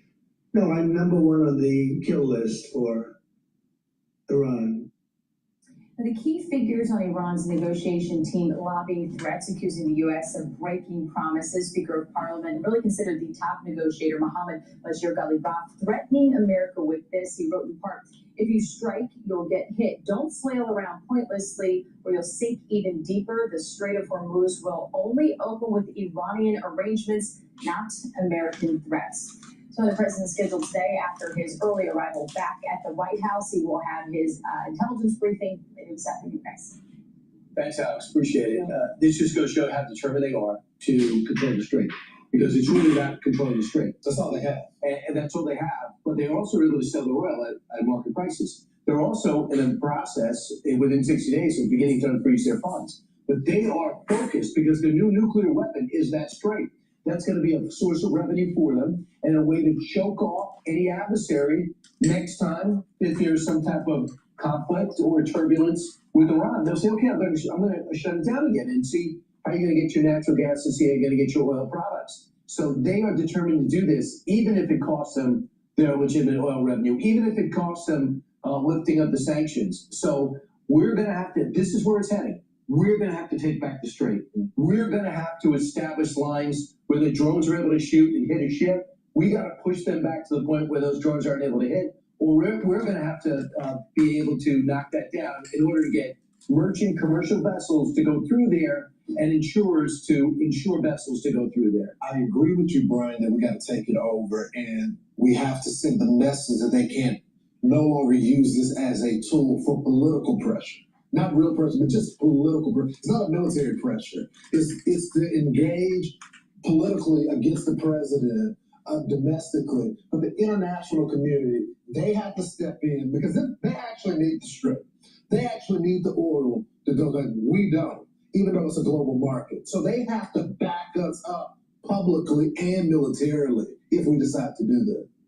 And the Middle East allies, I think, have demonstrated time and time again, certainly notwithstanding yesterday when NATO claimed to step up a little bit, with the exception of Spain, that's where our allyships lie. And that's also where the toxicity and the when a tumor metastasizes, where they've been affected. So prior presidents have not had the deals and the allyship with the Middle East Gulf region neighbors that we have, and this is demonstrated in the continued pressure economically and militarily against Iran, because certainly right now the triage is nothing is more important than, to your point, the freedom and navigable aspect of the Strait of Hormuz, which Iran insists on pirating. They want the Gulf states who are a little freaked out, Saudi Arabia and Qatar specifically, to say, listen, let us just control the strait, we'll stop rocketing you. So they hit Bahrain and Qatar again. Them up. So yeah, so do that. So we have to show that we got their back, and we have to show aggression to finish the job, because we don't want to leave a wounded animal in the middle, a wounded lethal animal in the middle of that area. So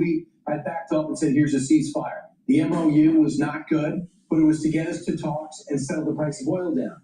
The one thing we need is a different negotiating team. If we go to negotiations, and that's a big if, this team can't do it. The vice president leading the way with Steve Witkoff and others, they should focus on Ukraine.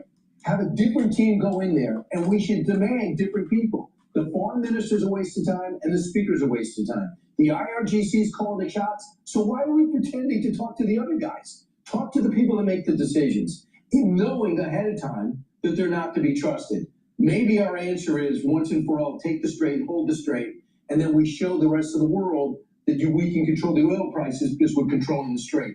And maybe that gets us where we want to go, and we continue to strangle the regime and forget about giving them unfrozen funds. And we need these Gulf states to go into the Iranian bank accounts and control all of them, because they put all their money, they convert it to dollars, and they stick it in Bahrain, they stick it in Qatar, they stick it in UAE, they stick it in Saudi Arabia. Now, the Treasury Secretary evidently yesterday has convinced them to hold on to their money. So this is the type of pressure that is the only thing they understand. Yeah, they can't do deals behind their backs and under the table as well. Like I said, it's like paying the mob off for their own security. I will say this, though. Be sure to like and subscribe for all the Fox News latest on YouTube and catch full shows streaming now. We'll go back to Bloomberg here. Please go to my store, the-studio-reykjavik.com. Get the resveratrol. This will help with your skin. It helps the basal layer. It stacks really well with the C60, especially for the basal layer of your skin.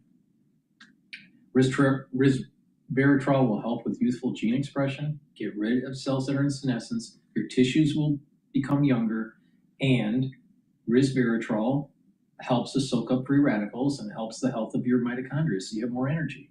This is the reason why people that take resveratrol age slower. But it works even better when you stack it with C60, which is a very powerful antioxidant. So please go to my store, get the resveratrol, and stack it with the C60. Vitamin D3, super important to take for building denser bone, helping the cardiovascular system, helping to boost up your immune system. And vitamin D3 is super important for gene expression. It's a gene expression cofactor. So please take my advice, make sure you take vitamin D3 all the time, every day.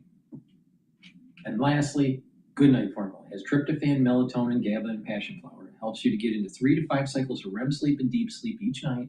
So you're detoxifying your central nervous system, consolidating memory, and you'll be well rested. When you do that regularly, you will slow down the aging process and your brain function will improve. Please go to my store and get the Goodnight Formula. With good sleep regularly, what will happen is you're going to slow down the aging process and reduce the chances of dementia. A lot of people in the country are going to get early onset of dementia for a multitude of reasons, especially when we went through 6 years ago. But the thing is that you can mitigate your risks. And a big part of that is bringing down inflammation, soaking up free radicals, and getting proper sleep. So please go to my store and get the Goodnight Formula.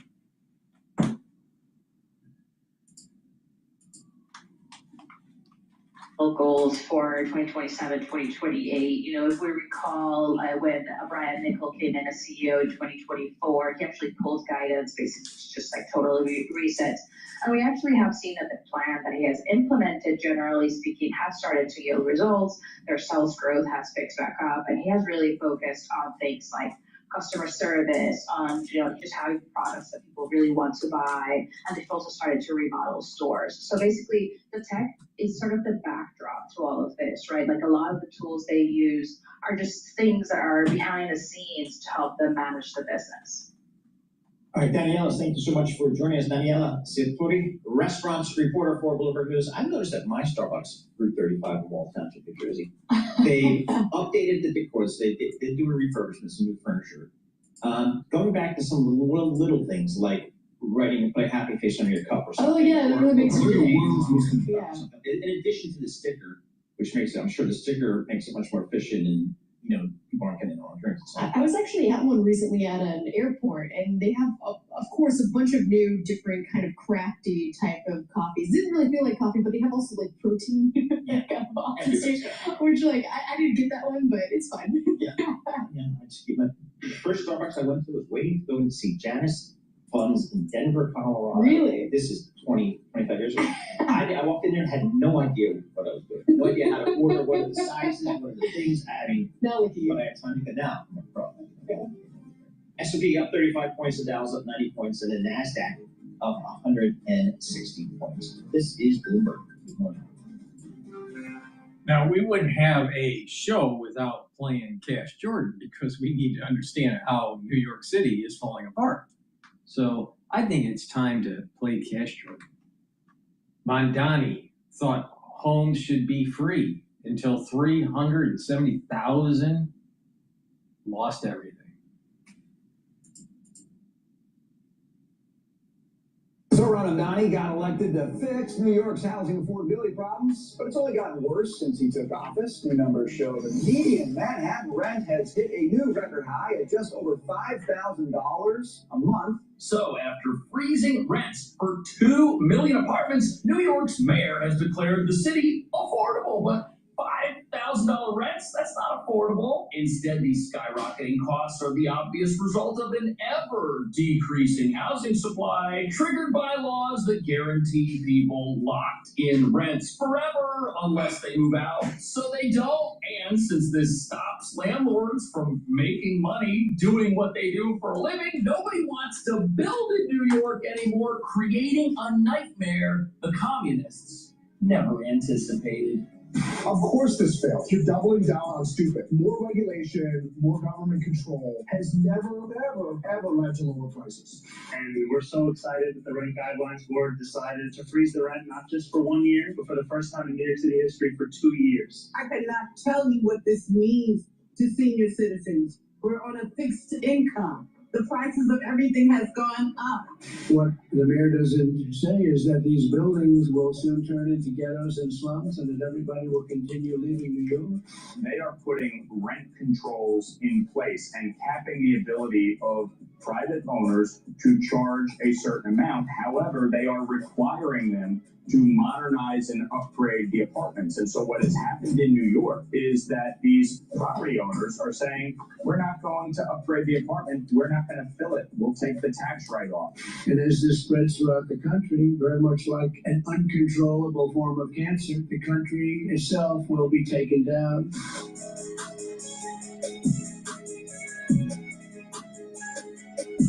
So frozen rents are going to be phase one in the total destruction of New York's housing market. And what nobody's talking about is that if you're going to freeze rents on 2 million apartments, landlords whose costs are not frozen at all, well, they've got to get that money from somewhere. And the place they get it from brings us to phase two. You see, most landlords own a hodgepodge of apartments. They've got free market apartments inside buildings that also have these stabilized frozen rent apartments. And if your neighbor has one of those, but your landlord's costs to run the building keep going up, he's got to get the money from somewhere, and he's going to get it by raising your rent. So now you get to pay for your neighbor's frozen rent, but that's not all, because landlords are limited in how much they can raise your rent if you're already living in a free market apartment, which brings us to phase three. And this is where things get truly frightening, because in the ground floor of most of these buildings, you'll see something else called a storefront. And inside, you'll find a small business, a bodega, a pizza parlor run by someone living the American dream in spite of New York's communist attempts to destroy it and steal it. Well, guess what? That person's rent is not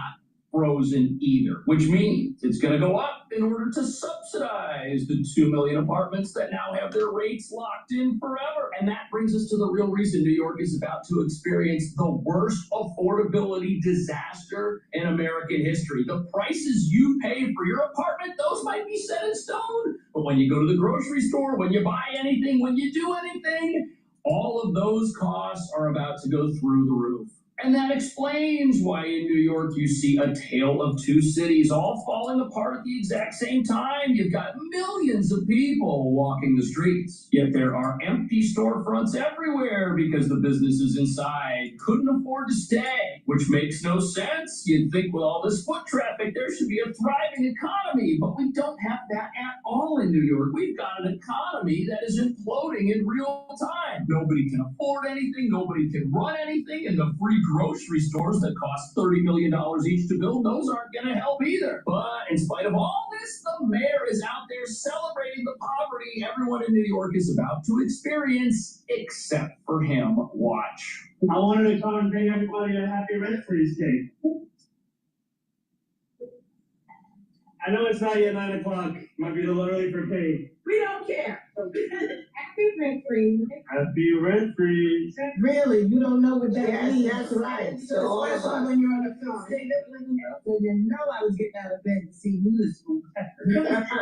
Anyone would like to slice? I'm again so glad to celebrate this morning with all of you, because at the heart of this are tenants.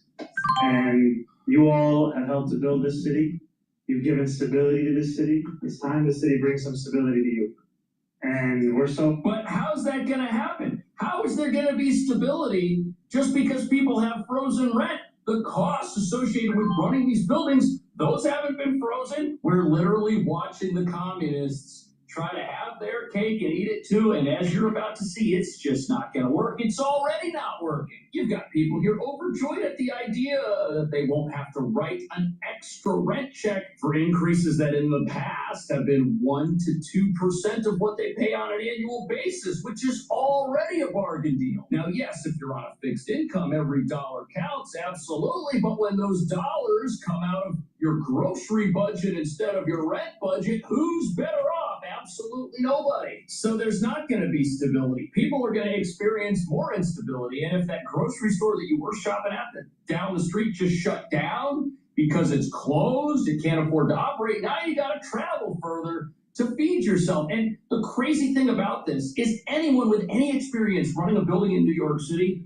would have known what a disaster this was. Watch. Congratulations, congratulations, congratulations to all the renters out there. You guys did it. You guys got the rent frozen, and for the next 2 years, there will be no increases.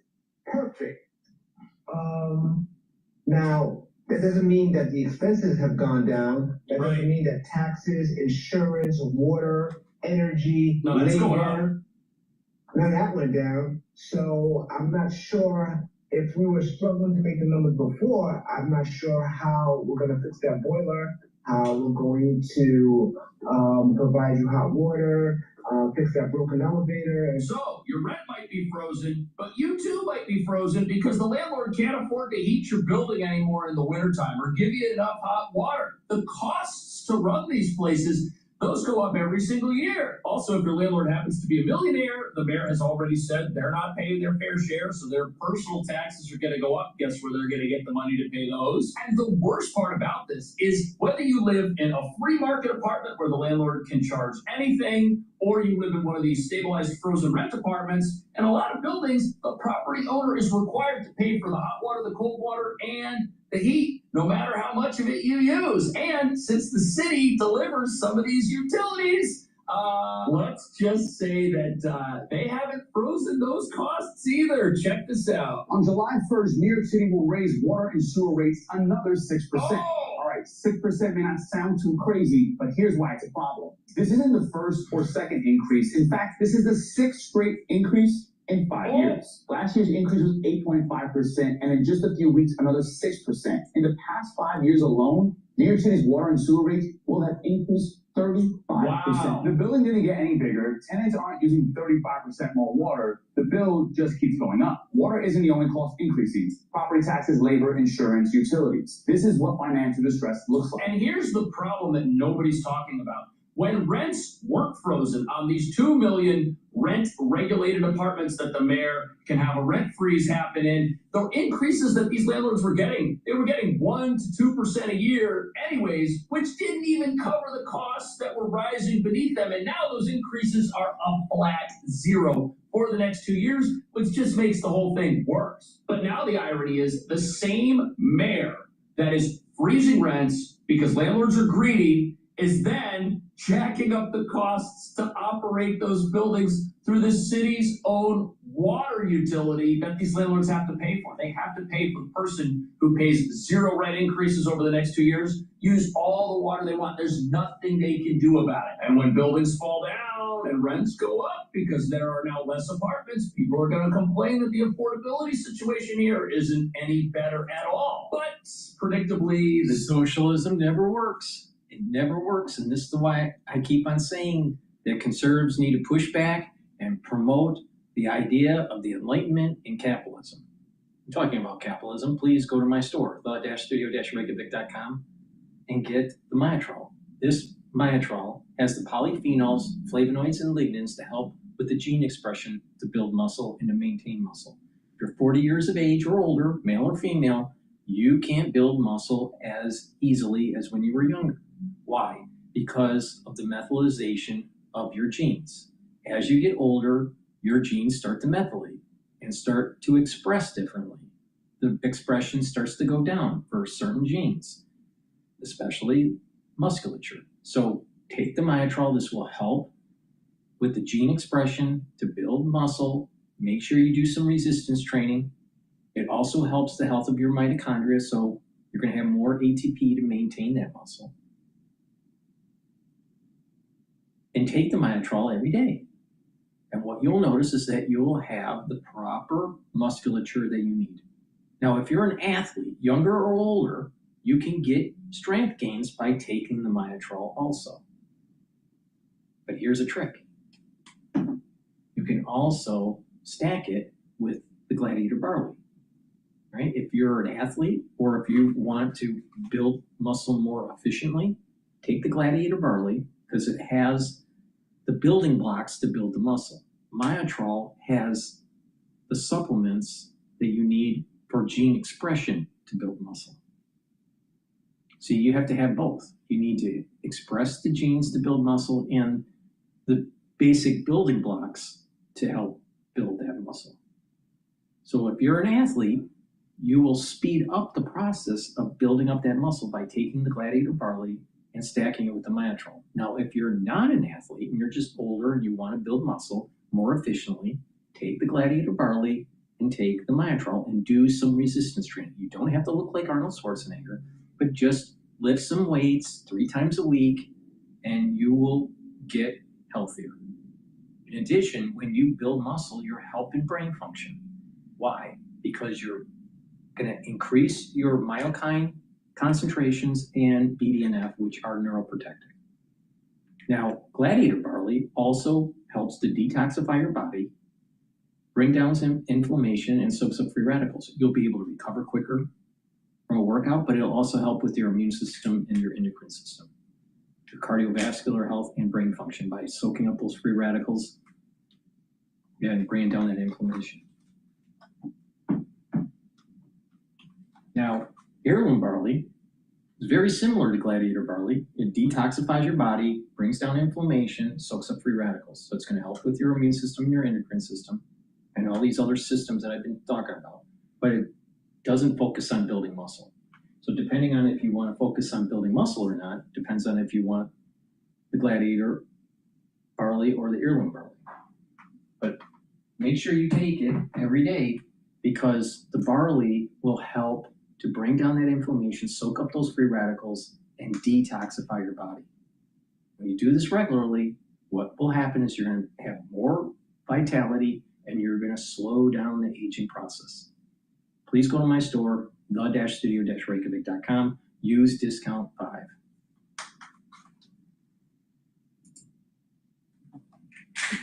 Not the end. Things keep getting worse. Check this out. What they are doing is the exact opposite. They are creating a calamity in New York's housing market. I just want to bring President Trump into this. What the mayor doesn't say is that these buildings will soon turn into ghettos and slums and that everybody will continue leaving New York. And as this spreads throughout the country, very much like an uncontrollable form of cancer, the country itself will be taken down. Yeah, but what he's talking about there is specific to the fact that you have private property ownership and they are putting rent controls in place and capping the ability of private owners to charge a certain amount. However, they are requiring them to modernize and upgrade the apartments. And so what has happened in New York for a number of years now is that these property owners are saying, we're not going to upgrade the apartment. We're not going to fill it. We'll take the tax write-off. Here's why that is. You've got these apartments that are so beat up and are so derelict because someone was living in them for decades and just moved out and they've got stabilized rents. Some are $500, some are $800, some are even less. Others can be around $1,000. The point is, these are places with a locked-in rent that is so low.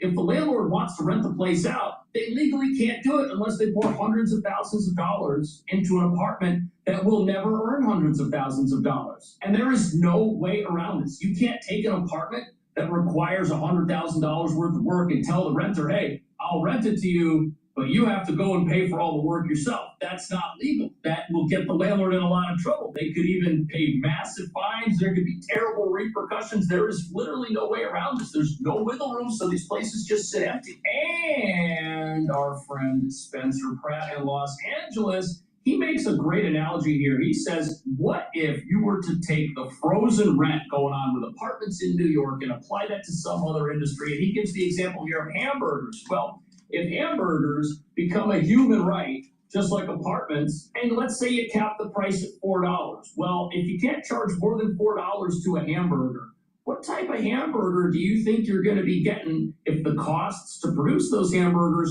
go up and up and up and up and up every single year? The wages, the insurance, the fees, the taxes on the business, if all that goes up, but you can only charge $4 a burger, that burger is going to shrink until it stops existing. There will be no burger. You're going to have the thinnest smash burgers on planet Earth. They are going to be like a sheet of paper. That's going to be your burger because there's just not going to be any money for the ingredients of the actual burger. But hey, it's a human right. You destroy any industry once you do this. But there's another problem. These buildings that are falling apart, landlords can't afford to fix them. Some of you in the comments have pointed out, oh, why don't they just sell the building to a developer? Well, you can go ahead and sell it to whoever you want. But they're still bound by the laws that made that building an absolute nightmare to own. Even if you sell that building to some of the richest people on planet Earth and they pour billions of dollars into it to fix it up, they're not going to be able to raise the rents. The law does not allow that. These places will always be rotting, decaying places that have potential that will forever be locked up because the law just does not allow it, making the entire housing crisis here much, much worse. And the only way out of this is for landlords to take these stabilized apartments if they become empty, and when the free market apartment next to them, above them, below them, or beneath them also becomes empty, to do some sort of combination, to build a staircase that combines the two units, to knock down a wall and make a couple of studios into a 1-bedroom or a 2-bedroom and then charge market rate. That's the only way out. Or the landlords can just wait. They can say, you know what? This building has existed for hundreds of years. Why am I going to put a tenant in one of these stabilized apartments and spend hundreds of thousands of dollars renovating it, knowing I will never get the money back, when in the future, the law could change? They're waiting to see if the laws change in some manner in New York. I don't know how they're going to. I don't know how long it's going to take. This might have to go all the way to the Supreme Court for something to happen, but if it does happen, people who didn't rent their apartments and lose money will be better off. Which brings us to the real reason we now have $5,000 plus rents everywhere else. Watch. So Mamdani got elected to fix New York's housing affordability problems, but it's only gotten worse since he took office. New numbers show the median Manhattan rent has hit a new record high at just over $5,000 a month, up 7% from last year. So I don't know, maybe demonizing landlords is not a cure-all. I want to get a sharp opinion out of you today, Mike. So what do you think about this? I'm undecided. I see it both ways, says Michael Lee. Of course this failed. Of course it did. Like, you're doubling down on stupid. All right? And like, it's more regulation, more government control has never, ever, ever led to lower prices. Right? Like, what you have in New York is you have a supply problem, right? And that's caused by excess regulation. It's really hard to build here. It's really hard to develop. Right. So if you can't build anything, and if you're going to terrify everybody who could build something by letting them know that if they build something, the city can come along and take it and claim it and rewrite the rule book after they've spent their billions, you're not going to get new apartments, and the apartments you have, those are not going to get fixed up. That's why the rents on places that are free market are extremely high. But there's another reason for that, because in order for this whole rent freeze to work the way the mayor wanted, another law had to get passed, and that law was called just cause eviction. And what just cause eviction does is it says if you live in a free market apartment, the landlord can charge whatever they want before you move in. But after you move in, if you pay your rent on time, the landlord is limited.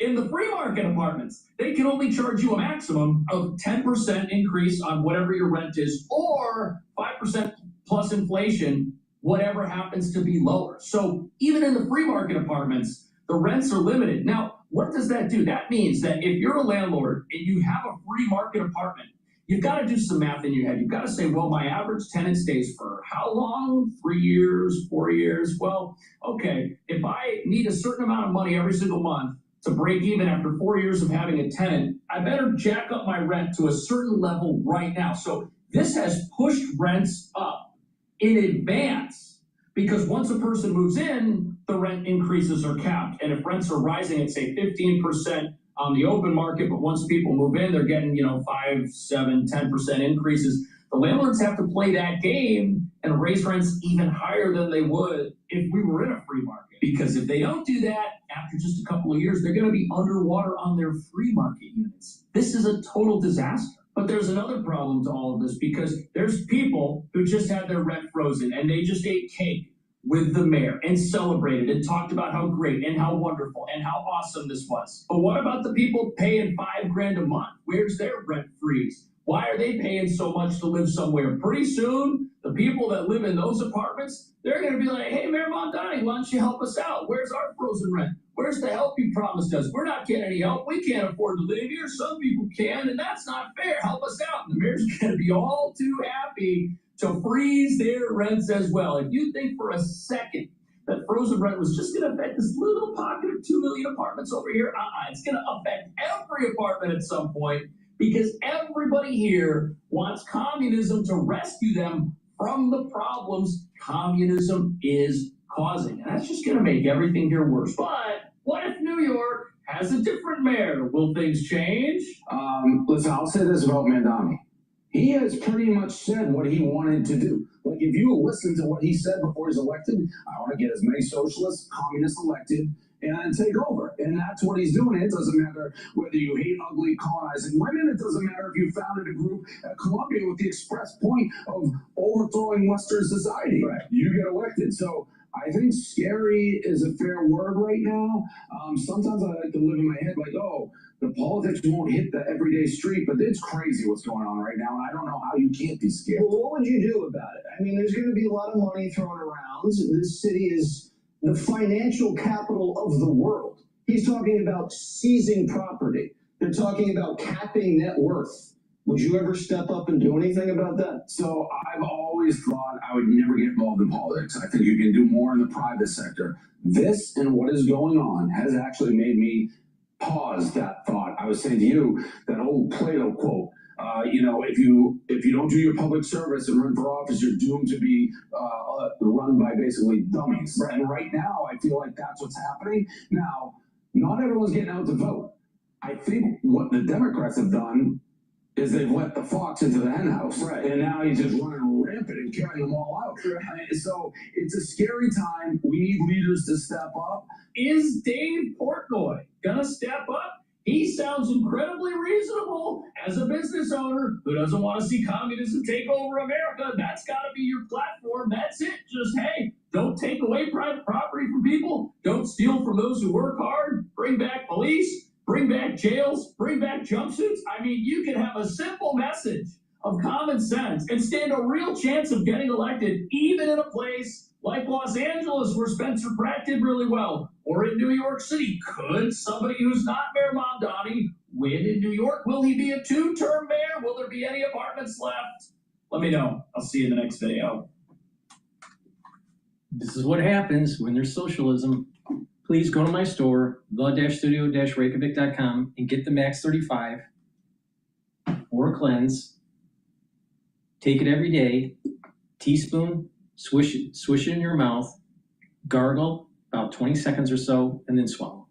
What this will do is boost up your innate immune system, improve your oral cavity and your oral pharynx, maintain your mucosal barrier, and help the health of your epithelial cells. Perfect for the cold season and the allergy season, but you should be doing this every day to boost up that innate immune system. And when you do that, you're actually slowing down the aging process. Why? Because you're reducing the chances of getting sick. And when you do get sick, even if it's something very benign, it takes time to remodel your tissues. It takes energy from your body. And if you take a look at people that are regularly sick, 3 times a year, they age faster than people that aren't that way. So take my advice, boost up that innate immune system, and this will help to neutralize, because that's the structural nail silver. So please go to my store, get the Max 35 or the Cleanse. Take a teaspoon amount every day, swish in your mouth and gargle. I've been doing this protocol for over 6 years, every day.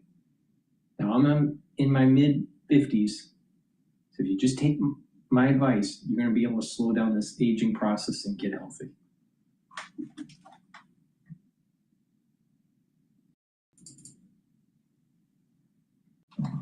All right, thank you, Josh. Also breaking at this hour, the U.S. launching its second round of strikes in 24 hours in response to Iran firing on ships in the Strait of Hormuz. U.S. forces hit approximately 90 Iranian targets. Tehran responding by firing on American allies across the region. The back and forth attacks coming just weeks after a hard-fought deal to end this war. President Trump renewing his threat to, quote, finish the job. We just hit them very hard, and I'd say we hit them 20 to 1. Every time they hit us, we're going to hit them 20. And we did it last night. We did a little something today, but it was really retribution for last night. They hit actually 3 boats, not 2. And when they hit, we hit back much harder. Mike Tobin is reporting live out of Tel Aviv for us right now. Mike?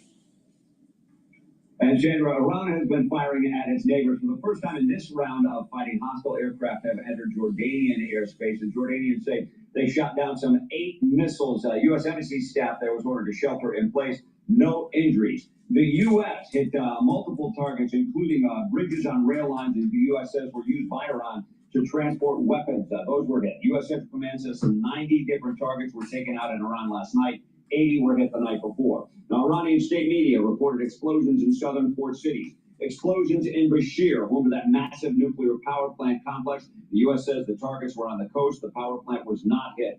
We've got video of explosions in the port city Khabakar. Iranian counterstrikes went into Kuwait, Qatar, Bahrain. Kuwait says they shot down 3 ballistic missiles, a cruise missile, and 10 drones. The Kuwaitis also say 1 person was hit by debris. President Trump says the Iranians have been calling him and want to make a deal. We've already won militarily. They have very little left. And they want to make a deal so badly. They called a little while ago. They want to make a deal so badly. I just don't know if they're worthy of making a deal. I don't know that they're going to honor the deal. That's the problem. The 6-day funeral for the late Grand Ayatollah Ali Khamenei is now in its final day. Mourners in the casket crossed into Iraq, the holy cities of Najaf and Karbala. They're back in Iran today with a burial for Khamenei planned in the town of Mashhad, where he was born, where he received his religious education. Iranian notables, even one general who was marked for death, all made an appearance at this funeral. The no-show is the new supreme leader, Mojtaba Khamenei. His security staff said security concerns were the reason he did not show up, but there's a lot of speculation that he was badly disfigured in this first round of fighting.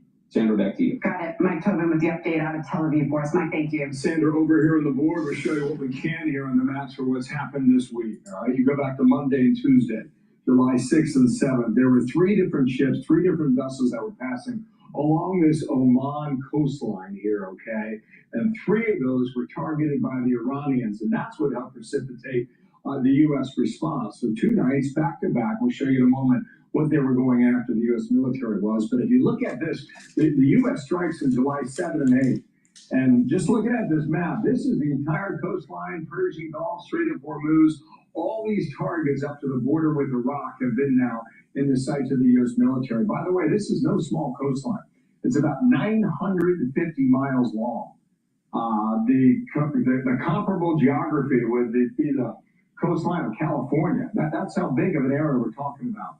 The Iranians, in turn, yet again have responded, hitting sites in Qatar. The Navy's 5th Fleet in Bahrain was a target as well. And here in Kuwait, where the U.S. Army has a big installation there, the Kuwaitis are saying last night 3 ballistic missiles they intercepted, 1 cruise missile, and 10 hostile drones from Iran hit overnight. Over here on the big board here. So from July 7 and July 8, this is what we're looking at. In the Persian Gulf and what the U.S. military is trying to control. Swing on over here. Night number 1, 2 nights ago, you had 80 Iranian military targets in their sites.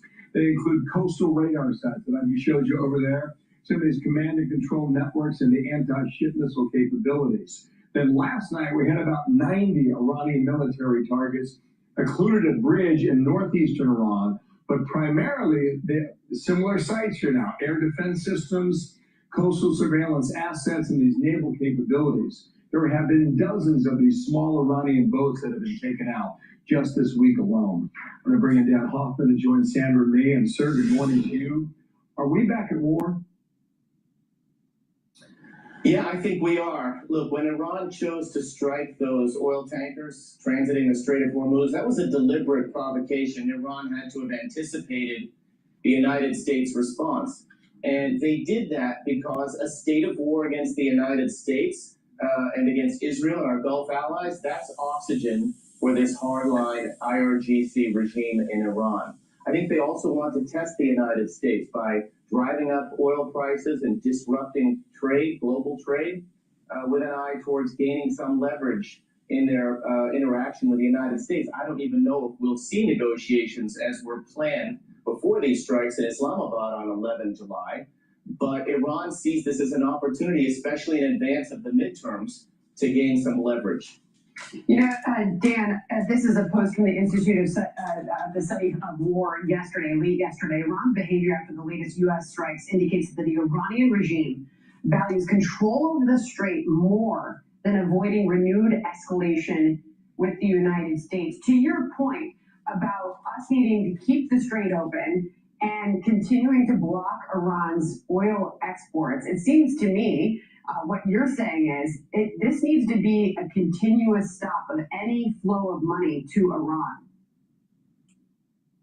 It does. We gave Iran an economic enticement by allowing them to export oil at market prices for some time, and Iran made it clear that they were not interested in negotiating in good faith.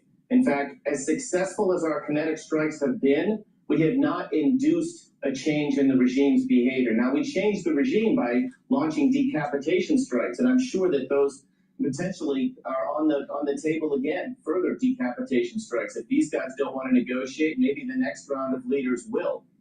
But I think that's at the heart of it, Sandra, that we need to ensure that the Strait of Hormuz is open, that we're doing that independently, while simultaneously blockading Iran from exporting oil. Okay, let's take it a step deeper. Wall Street Journal editorial board, Trump tells the truth about Iran. He's right that Iran's regime has been wasting his time. It's the best in the world at that. 20 days in the memorandum of understanding, 6-day negotiation period, nuclear talks have hardly begun. Dan, we saw a different side of this president when he was in Turkey. Okay, now, a couple times, he mentioned willingly, he almost offered it to the reporters in the room, that he is Iran's #1 target. There's one time that he said that. Watch it. I'm #1 on the kill list for Iran. They're lovely people. I'm #1, so I don't know. I can't tell you that, but I don't really care because I'm doing my job and I'm doing it, I hope, better than anybody's ever done it. Are you aware of any credible threat by Iran against your Well, I have a threat all the time. I'm #1 on their list before you. But if I go, you go. Right? Well, there's So perhaps I may want to change professions. Dan, what's the psychology here? When I heard the president say that, it reminded me of my days at CIA when we used to brief senior U.S. officials on real threats to them. And that would have been the result of CIA human intelligence or signals intelligence, credible threats that required us to take countermeasures. And I think you saw the president, his security team, make the decision that they would fly back on the old Air Force One. Reportedly, that aircraft has enhanced security that the new Air Force One does not. So I clearly think this is part of the president's calculus. He's probably been told about some credible threats. And I'm thinking that he's probably divesting these concerns he has, personal concerns, from U.S. foreign policy. He's still trying to ensure that we get a better deal than the JCPOA. Now, whether that's through negotiation or through kinetic strikes remains to be seen. I think he's probably leaning towards military action to get us there as opposed to the negotiating table. Dan, appreciate your analysis as always. Thank you. Thank you, Dan. All right. Be sure to like and subscribe for all the Fox News latest on YouTube and catch full shows streaming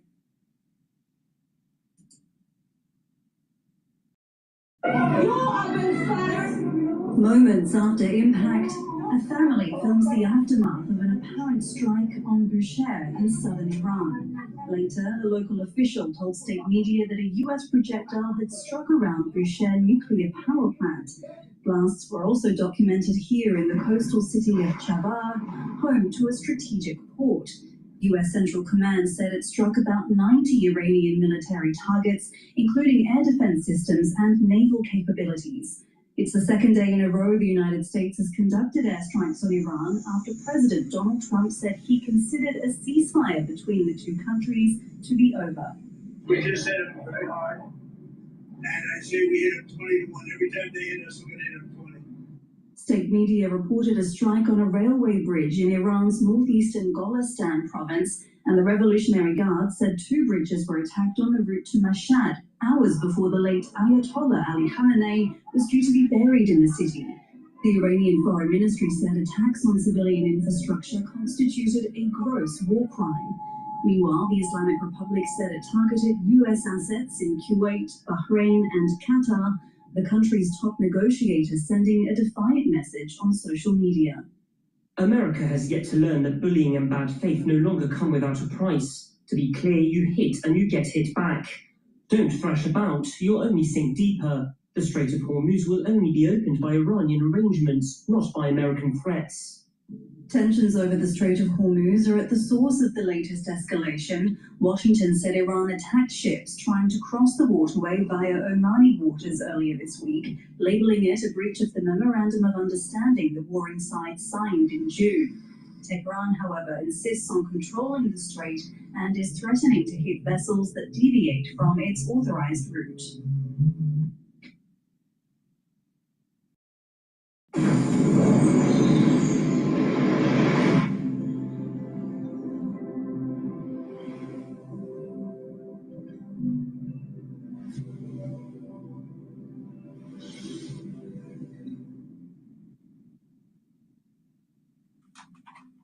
Do you still schedule employees like this or like this? Try building the work schedule with When I Work. Get it done in minutes. Share it with your team. Please go to my store, the-studio-reykjavik.com, and get the C60. You can get it in a 2-ounce, a 4-ounce, or an 8-ounce configuration. This is a very potent antioxidant that will help to slow down the aging process. You can get it in MCT coconut oil, avocado oil, or extra virgin olive oil. But C60 is a great way to slow down the aging process and soak up those free radicals. So your tissues will perform better. Your cells will perform better. Your mitochondria in the cells will be healthier, and you'll have more energy. You'll also notice that at the basal layer for your skin will improve, and that your skin over time will be youthful, especially if you stack it with the resveratrol. Now, C60 will also help with your immune system and endocrine system, brain function, because it'll help the health of the neurons, and vascular system by reducing the concentrations of oxidized LDL. If you soak up free radicals, you have less oxidized LDL. Therefore, you have less plaque formation. Please go to my store, take a teaspoon a day, every day, of C60. You can get it in a 2-ounce, a 4-ounce, or an 8-ounce configuration. It is cheaper per ounce to get the higher ounce configuration, so you save some money. But take a teaspoon a day, every day. I've been doing this for over 10 years. Over 10 years, every day, a teaspoon a day. Please go to my store, the-studio-reykjavik.com.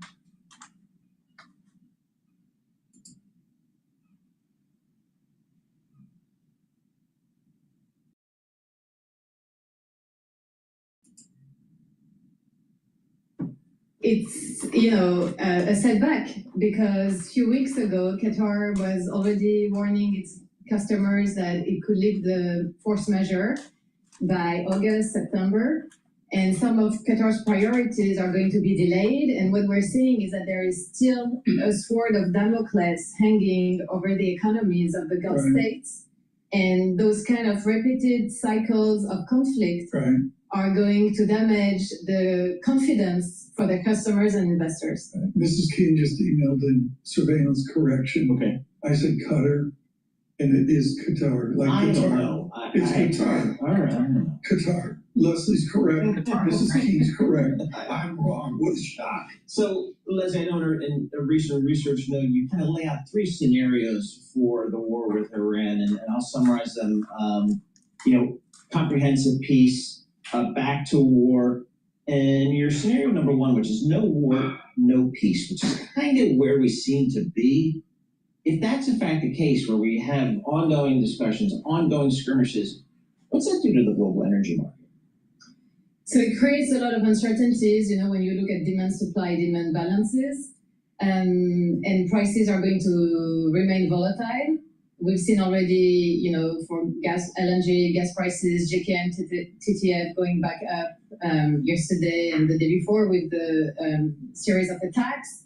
So it's a lot of uncertainties. However, we've seen that following the short MOU that we've had so far, prices have come down, market has relaxed. And so it's kind of, the market restores its confidence pretty fast. Yeah. When you look at your world of natural gas and LNG, do you say that over time they can solve Hormuz just with pipelines, infrastructure, doing it the old way? So I think it's easier to do for the oil side. And last time I was here, I mentioned, peak Hormuz, maybe, Iran has used its stronger card, once and for all. On the LNG side, it's more complicated for the UAE and Qatar. You just can't do it. There are not that many alternatives. There is a small pipeline from Qatar to the UAE, but it never wanted to be expanded. And however, those companies, those countries are going to look for diversification of their portfolio, buying equity stakes and having supply elsewhere out of the Strait. But for now, for their molecules inside the Strait, things are very complicated. Before the war, the Strait of Hormuz was open for all traffic, and I think we all just assumed that was the way. We can't make that assumption anymore, can we? I mean, going forward, I don't think we can ever, if I'm an insurer, I'm never going to consider the Strait of Hormuz completely safe like I did before the war. How does that impact, A, is that true? And B, how does that impact kind of getting molecules out of there? Yeah. So I think unless, we have this scenario of resuming the war and have very targeted objectives and, this idea of finishing the job that some Gulf states, really wanted at one point during the war, because they knew that as long as you have this bully IRGC in control, it's going to be really hard to restore the confidence of investors. And, even if some Gulf countries are going solo right now, and are trying to placate Iran and having some kind of non-pact aggression, bilateral agreements, you never know what's coming next tomorrow. We know from history that those non-aggression pact never last. Just one final question. Where does the LNG from the Persian Gulf go? I think our audience perceives the oil goes around India, goes through the Straits of Malacca to Asia. Same thing with their LNG? So about 70% of Qatari LNG is heading to Asia, about 25% to China. So those are, the big And the markets. critical message is there's no other way to get it. It's got to get out. So the most impacted are the emerging markets in Southeast Asia because they are the closest, and Qatar was, for them, they're only supplier for some of them, Bangladesh, Pakistan, India, like the main supplier. Have you been to Qatar? I've never been to Qatar. Okay, they ran it, and they're not Dubai. Dubai's been really quiet the last couple of days. Yeah. This is up the Persian Gulf. But I think Qatar suffered, from what all the reporting, actually some serious damage. So the president of the United States says we're going to get rid of Karj Island. We're going to take over Karj Island, this island off Iran up by Kuwait and Iraq. How do you respond to that as an expert?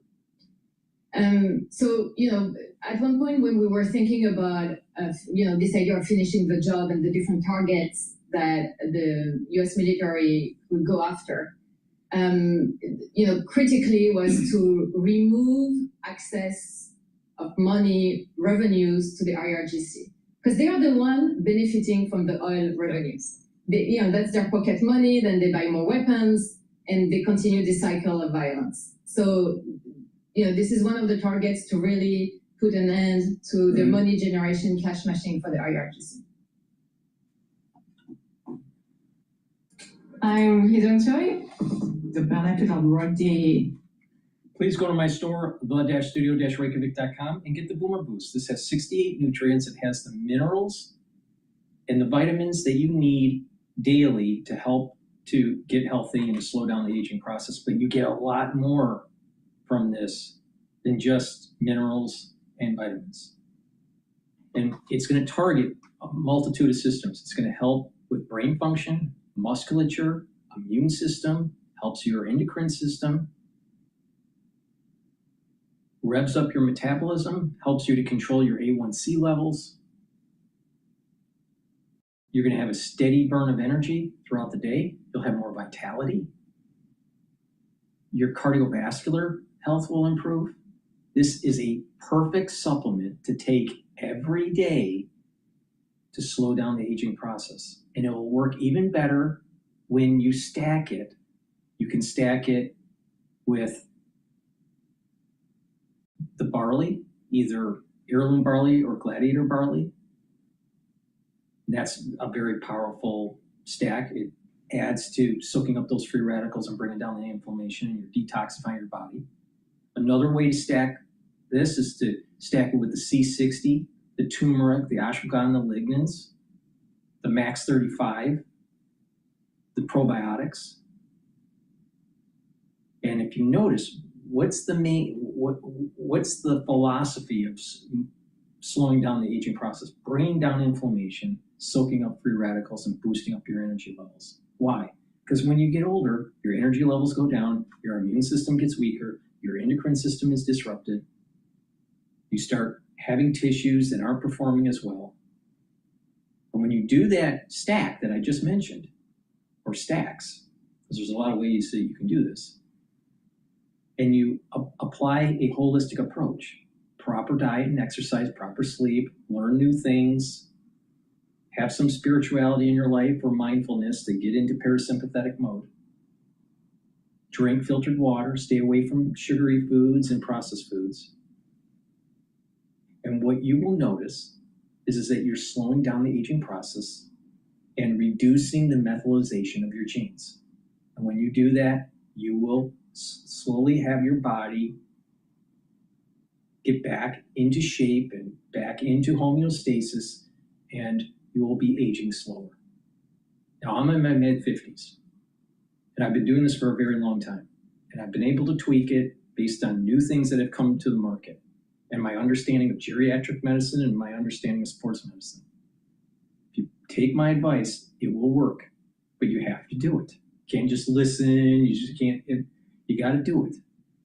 So please go to my store, get the Boomer Boost, and stack it accordingly.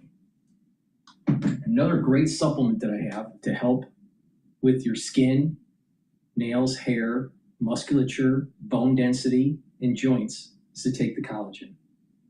It's very high quality, and if you want to improve your skin's dermal layer, take this collagen and the vitamin C and magnesium supplement. Drink filtered water.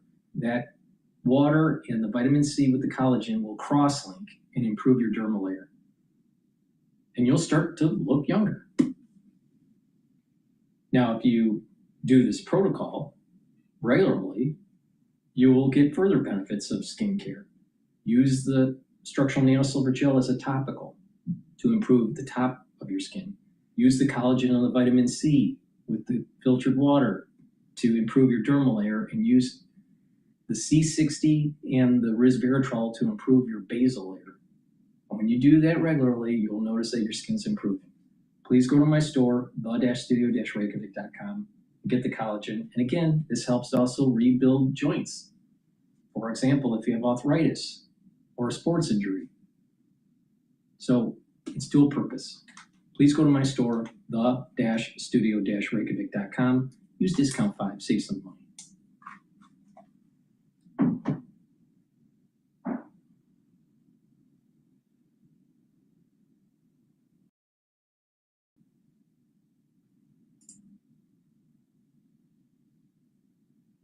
If you often feel your blood pressure is on the higher side, we recommend eating 2 pieces a day.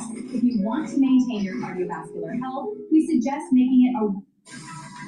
Welcome back. We're about an hour away from the opening bell for Thursday. Markets are higher. Take a look at the NASDAQ. The highlight this morning up 264 as the NASDAQ and big tech bounces after several sessions of decline. The NASDAQ up about 1% right now. Interest rates this morning, meanwhile, look like this. We've been looking at yields this morning, and they are higher once again, with the 10-year sitting at 4.58%. The Federal Reserve releasing the minutes from the June meeting yesterday, the first under new Chairman Kevin Warsh. Federal Reserve officials were split on the direction of interest rates as they were left unchanged in that meeting. Warsh called the debate a family fight. The dot plot is suggesting a rate hike this year, followed by rate cuts over the following 2 years. We've got key inflation data also out next week. The June Consumer Price Index is out on Tuesday, and the June Producer Price Index is out on Wednesday. Joining us now is Macro Maven's president, Stephanie Pomboy. Stephanie, great to see you. Thank you so much for being here this morning. I want to get your assessment of what you heard out of the minutes from the Fed and your outlook for next week's inflation data. Well, thank you for having me, Maria. I think the minutes of the Fed were not terribly surprising, given what we heard from the comments immediately after the meeting. Clearly, some kind of split view on the inflation outlook, although it seemed pretty clear that they were inclined to look through the current inflation uptick as really an energy-driven phenomenon, and that was going to dissipate. And obviously, you know, the events of the last 24 hours have probably changed that calculus somewhat. And the Fed did go to great lengths, at least in this conversation they had around the table, to point out their concerns about inflation expectations becoming entrenched, because the Fed has allowed inflation to run above its target for so many years post-COVID that, you know, people are starting to lose confidence that they're ever going to actually get it back down to 2%. So all that being said, I think it's highly unlikely that the Fed actually raises rates this year. If anything, their stance right now is accommodative, because in the background, their balance sheet is expanding to the tune of roughly $600 billion a year.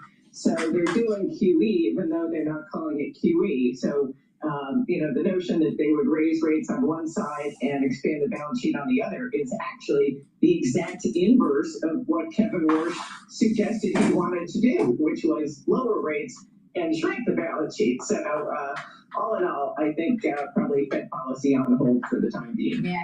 For the rest of the year. I think I agree with that, actually. Tiana, what do you think? No, and so I know there's been this discussion about what is going to be the role of AI in inflation. Yeah. You know, so Nick Timmer's wrote about that from the Wall Street Journal. Yeah, he told us about it earlier. And clearly, that's what those FOMC minutes were indicating. But the IMF just came out with their global growth and inflation projections, and they say that the U.S. is projected to grow 2.3% this year. That's up from 2.1 last year. That's more than double what the Eurozone is projected to be. And they're attributing that to AI. So does AI have more growth potential at this point than inflation potential, even in the short term?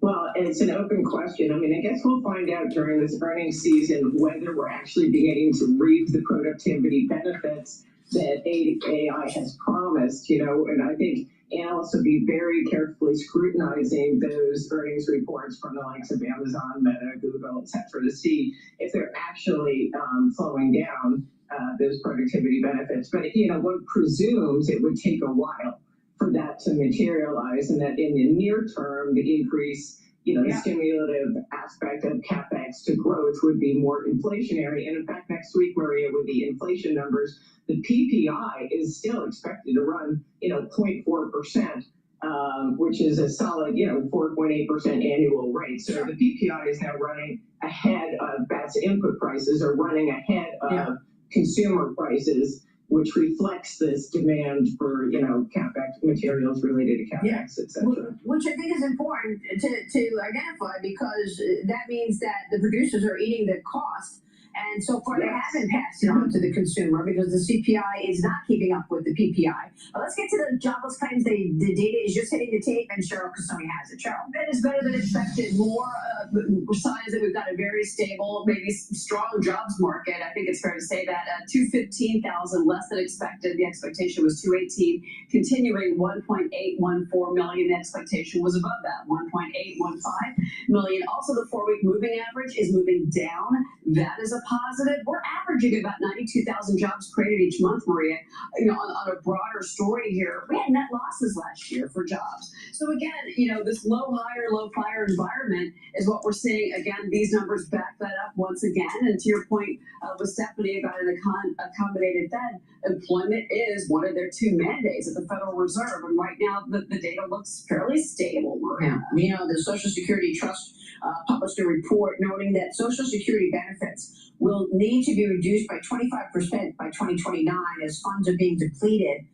That obviously has a real impact on deficits. And I want to get your take on the broader issue, Cheryl. Thank you for that. We haven't seen a big move in the markets after the continued jobless claims and the jobless claims numbers that you just reported, Cheryl. Your reaction, Stephanie? Well, I think to describe the labor market as stable is probably the best descriptor. You know, we had another very kind of murky payroll report in terms of the payroll number.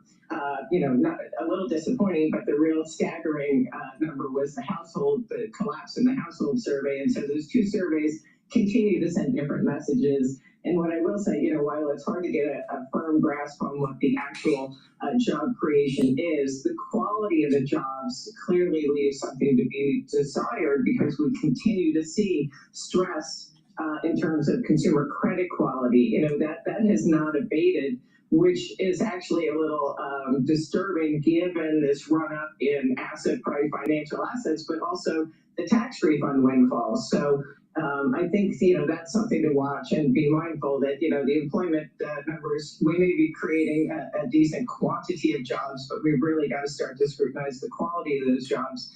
And I know there is hope that the AI CapEx boom will create a lot of jobs, but that's you know, a fairly narrow sliver of the population that can do that work. So, Stephanie, real quick before you go on earnings, what are your expectations for earnings period?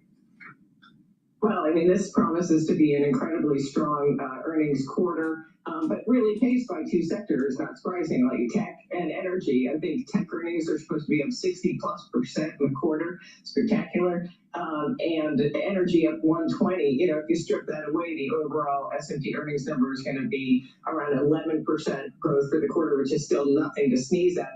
The question, as you alluded to, is sustainability. And, you know, when it comes to this pricing pressures with input prices really stubbornly high and the ability to pass them on, you know, looking a little compromised, we'll see what happens for margins in the consumer-facing sectors, which have already been sort of under pressure.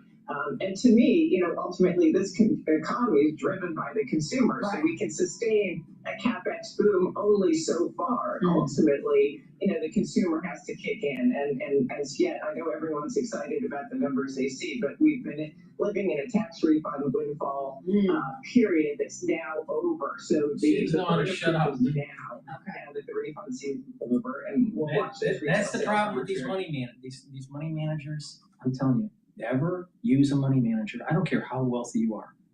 All right? You just manage your own money. Manage your own money. These money managers, they charge you fees that will accumulate over time and take away your return.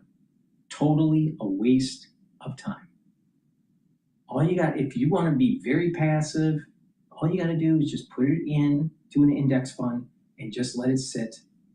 And you know, as long as it's earning approximately 7% return, I think it's 7.2% return, you're doubling your money every 10 years.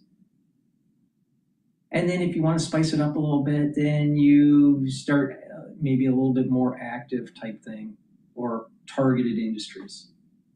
And just read the FT, the Financial Times, read the Wall Street Journal, and watch my show. You know, I don't care how wealthy you are or not wealthy you are. You will benefit. Just listen. Instead of listening to these money managers talking. All right?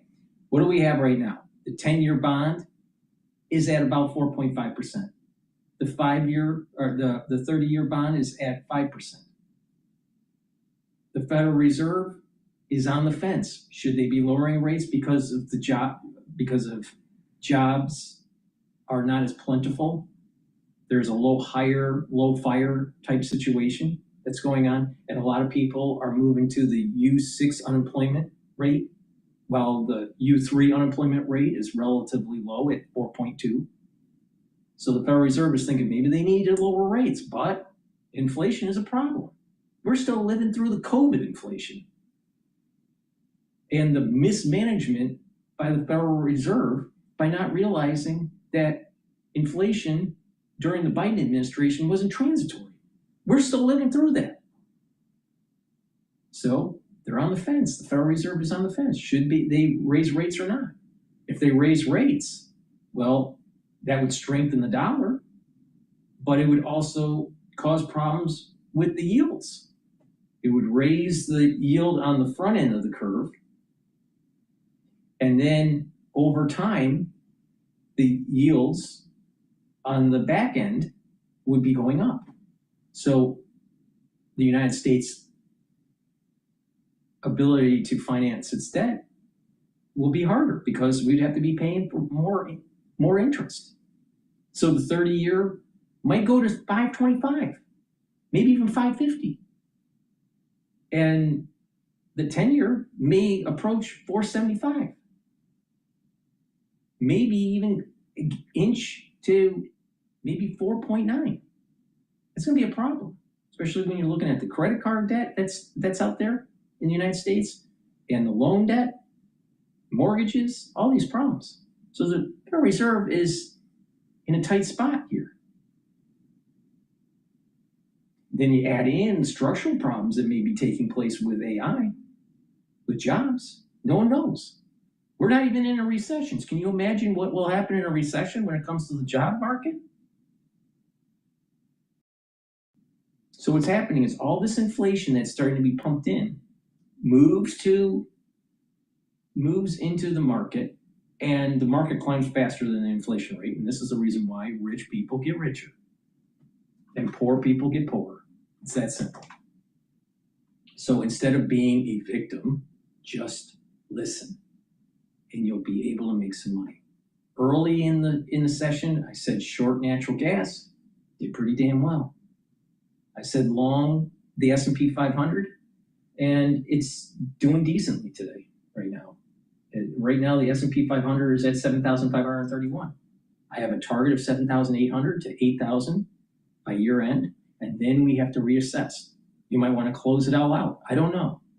You may want to take 50% and put it into cash. I don't know.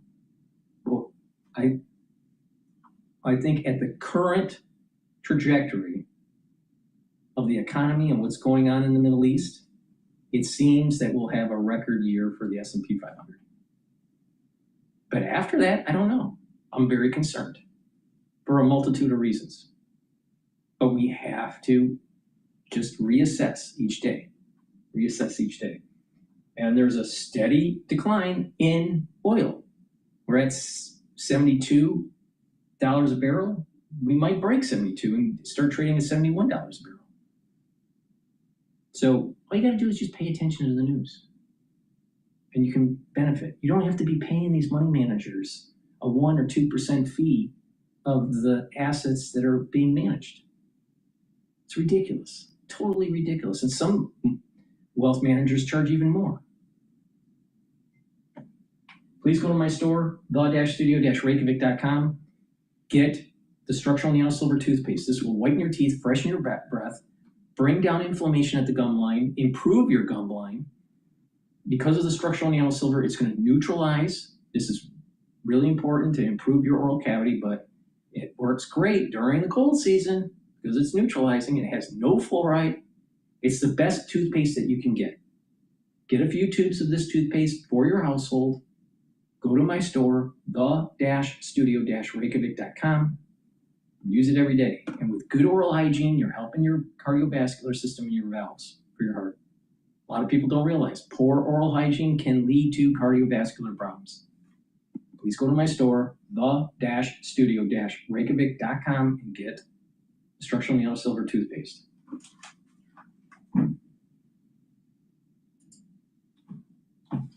End of the market day. Get ahead of tomorrow's trading with the close. Weekdays on Bloomberg. Context changes everything.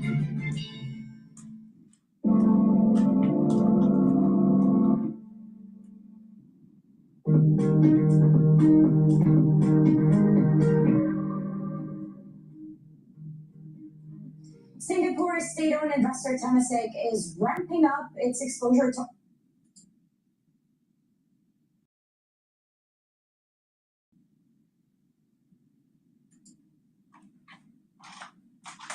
Let's bring in MS Now senior national security reporter David Rode and Hadar Shamali, former spokesperson for the U.S. mission to the UN. David, I'm going to start with you. Just walk me through, where does the ceasefire agreement even stand in the midst of these attacks? The president insists this isn't a return to war, but that sort of seems like what we're seeing. It's a return to low-level war. So this ceasefire agreement was signed on June 17th. Weeks have gone by, and you have intensifying attacks now. There were reports of some strikes possibly in Jordan as well. So it's Iran again trying to respond aggressively to the U.S. and the U.S. is trying to respond aggressively to Iran seizing ships in the Strait of Hormuz. And all this means that the several weeks of negotiations that have gone on haven't made much progress. President Trump talked about things, that the United States can win this war, is winning this war, and I just don't think that's an accurate statement. That's an accurate statement in terms of what's been happening. And then most importantly, oil prices are up. Ships are not getting through the Strait of Hormuz. So the answer apparently from the administration is dropping more bombs. That hasn't worked before, and we just have to see what happens in the days ahead. Hagar, is the U.S. trapped in this cycle of trying to inch toward peace, but then resorting to these attacks that just do not seem to deter or fundamentally change the Iranian regime's stance and position in these talks? Who's really in control in your view right now? Sure, Antonia, well, it's complicated, to be honest with you, and it's going to remain that way for the foreseeable future as long as the regime remains in place. So you're going to see this kind of up and down, this volatility for a while. And the reason is that you have a few things playing out here. On one hand, the Iranian regime is overplaying its hand. They think that they are winning. They think that the fact that they've survived means that they stand tall. And so that grandeur makes them feel that they can still squeeze out more out of the MOU, that there's more to squeeze out of the deal. And to be honest with you, that's not really surprising given how the Iranian regime negotiates. They negotiate like terrorists. And so you're seeing that play out, but it is very predictable. And on the U.S. side, the U.S. has a lot of military might that it could expend if it wanted to. For example, it could threaten to take Karg Island, that is an island in the north of the Strait where Iran produces and refines most of its oil.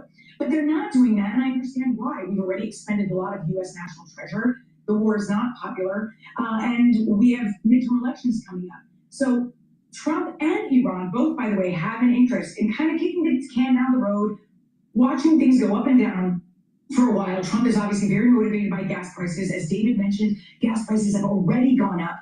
And what we're going to see is maybe a shift after the midterms. But until then, it's really a tug of war between Trump and the Iranian regime. But do you think, Hagar, that because they both want to kick this can down the road, but Iran seems to have one fundamental thing on their side right now, which is time. Trump has to think about these midterm elections. He has a democratic political process, and he has people he has to respond to, polls that he's concerned about. The Iranian leaders, they don't have to worry about any of that stuff. They're not worried about how the people they sort of lord over feel about this whole situation and may punish them for it in the future. And does that sort of benefit of time and the sort of top-down leadership there mean that they, in fact, do have the cards? So on one hand, yes, in that the Iranian regime is, at this moment, time is on their side and not on ours. You're right about that completely. But it depends a little bit. So for example, if the MOU falls apart entirely and sanctions are snapped back, there was a waiver that allows them to sell oil immediately. So if that snaps back and the Iranian regime remains in this situation where it is bankrupt, it has no military or navy, it has lost 50 of its leaders, and its Ayatollah is practically incapacitated, and the fact that the majority of Iranian people despise the regime, then over time, that doesn't bode well for them. They're standing It's as simple as just looking at what's the strengths of the Iranians. Well, it's leveraging our weakness. What are those weaknesses? Our midterm elections are coming, so the Republicans are afraid of actually going forward with a war effort. And secondly, Congress isn't wanting Trump to continue on with the operations. So there is a question of legality in terms of executing further in Iran. Now, what is the weakness of Iran? They need money. And how do they get that money? By giving back the assets that were commandeered and frozen, and also allowing them to sell on the open market. So there's weaknesses to both. But in terms of military prowess, it's the United States. But we're somewhat one hand tied behind our back and can't really fight because of Congress, because Trump is afraid, and because of the midterm elections.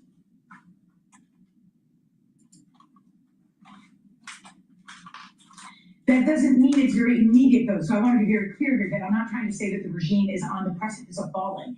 But that said, the regime also knows that. And on the other hand, they see that gas prices have gone down. They see Lebanon and Israel making progress, and they don't like that. So they're trying to gain leverage again. The moves that they pursued to strike vessels in the Strait of Hormuz, which launched all of this, is in fact a move of weakness. So that's why you're going to see this up and down. So I'm hesitant to say that one side has all the leverage. It's more complicated than that, and it's going to go up and down for the foreseeable future. I want you to take a listen, Hagar, to the president overnight saying that Iran does want to make a deal again. They don't want to have a go. They want to make a deal so bad. I just don't know if they're worth it. I don't know if they're going to honor the deal.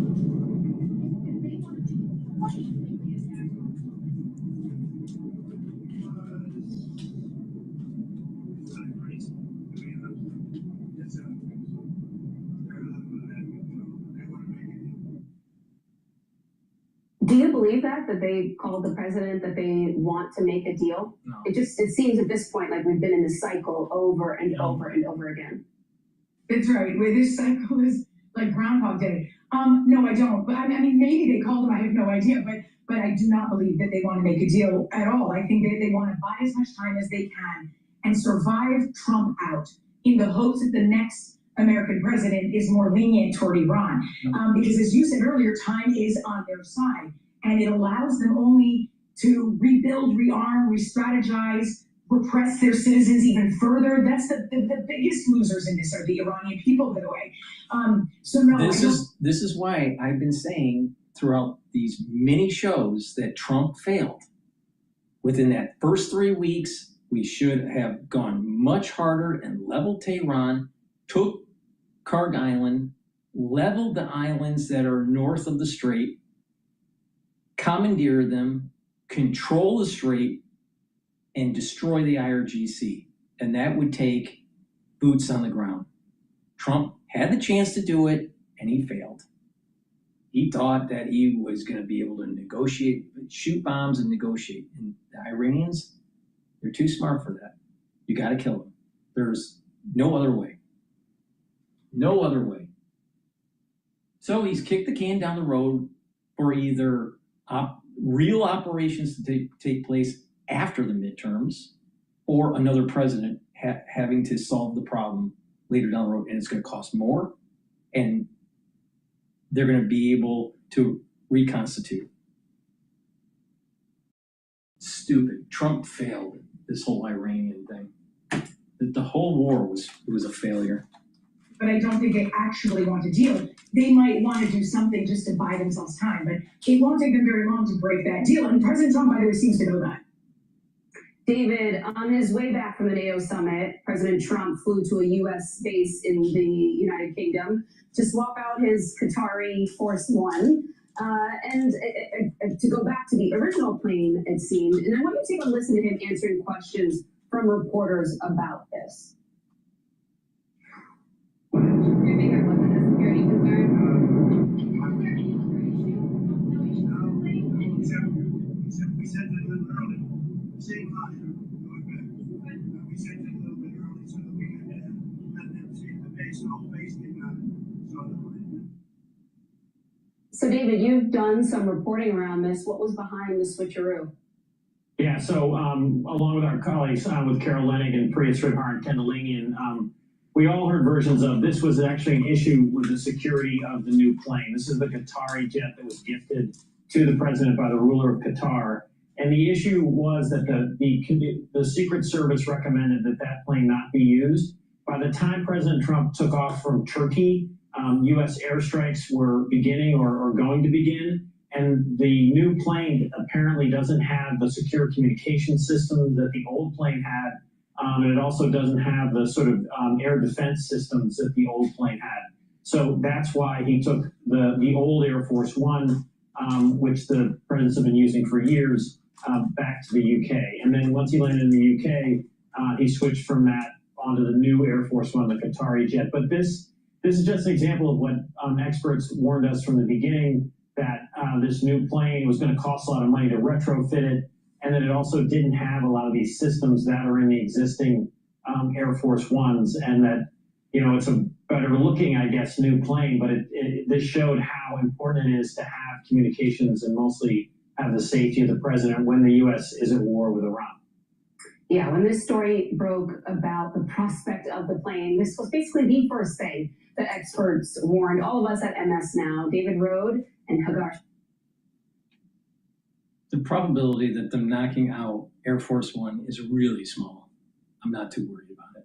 Please go to my store, the-studio-reykjavik.com. Get the Renew, which is a structural nanosilver gel in a quick dispenser, or in the tube form. You use it the same way.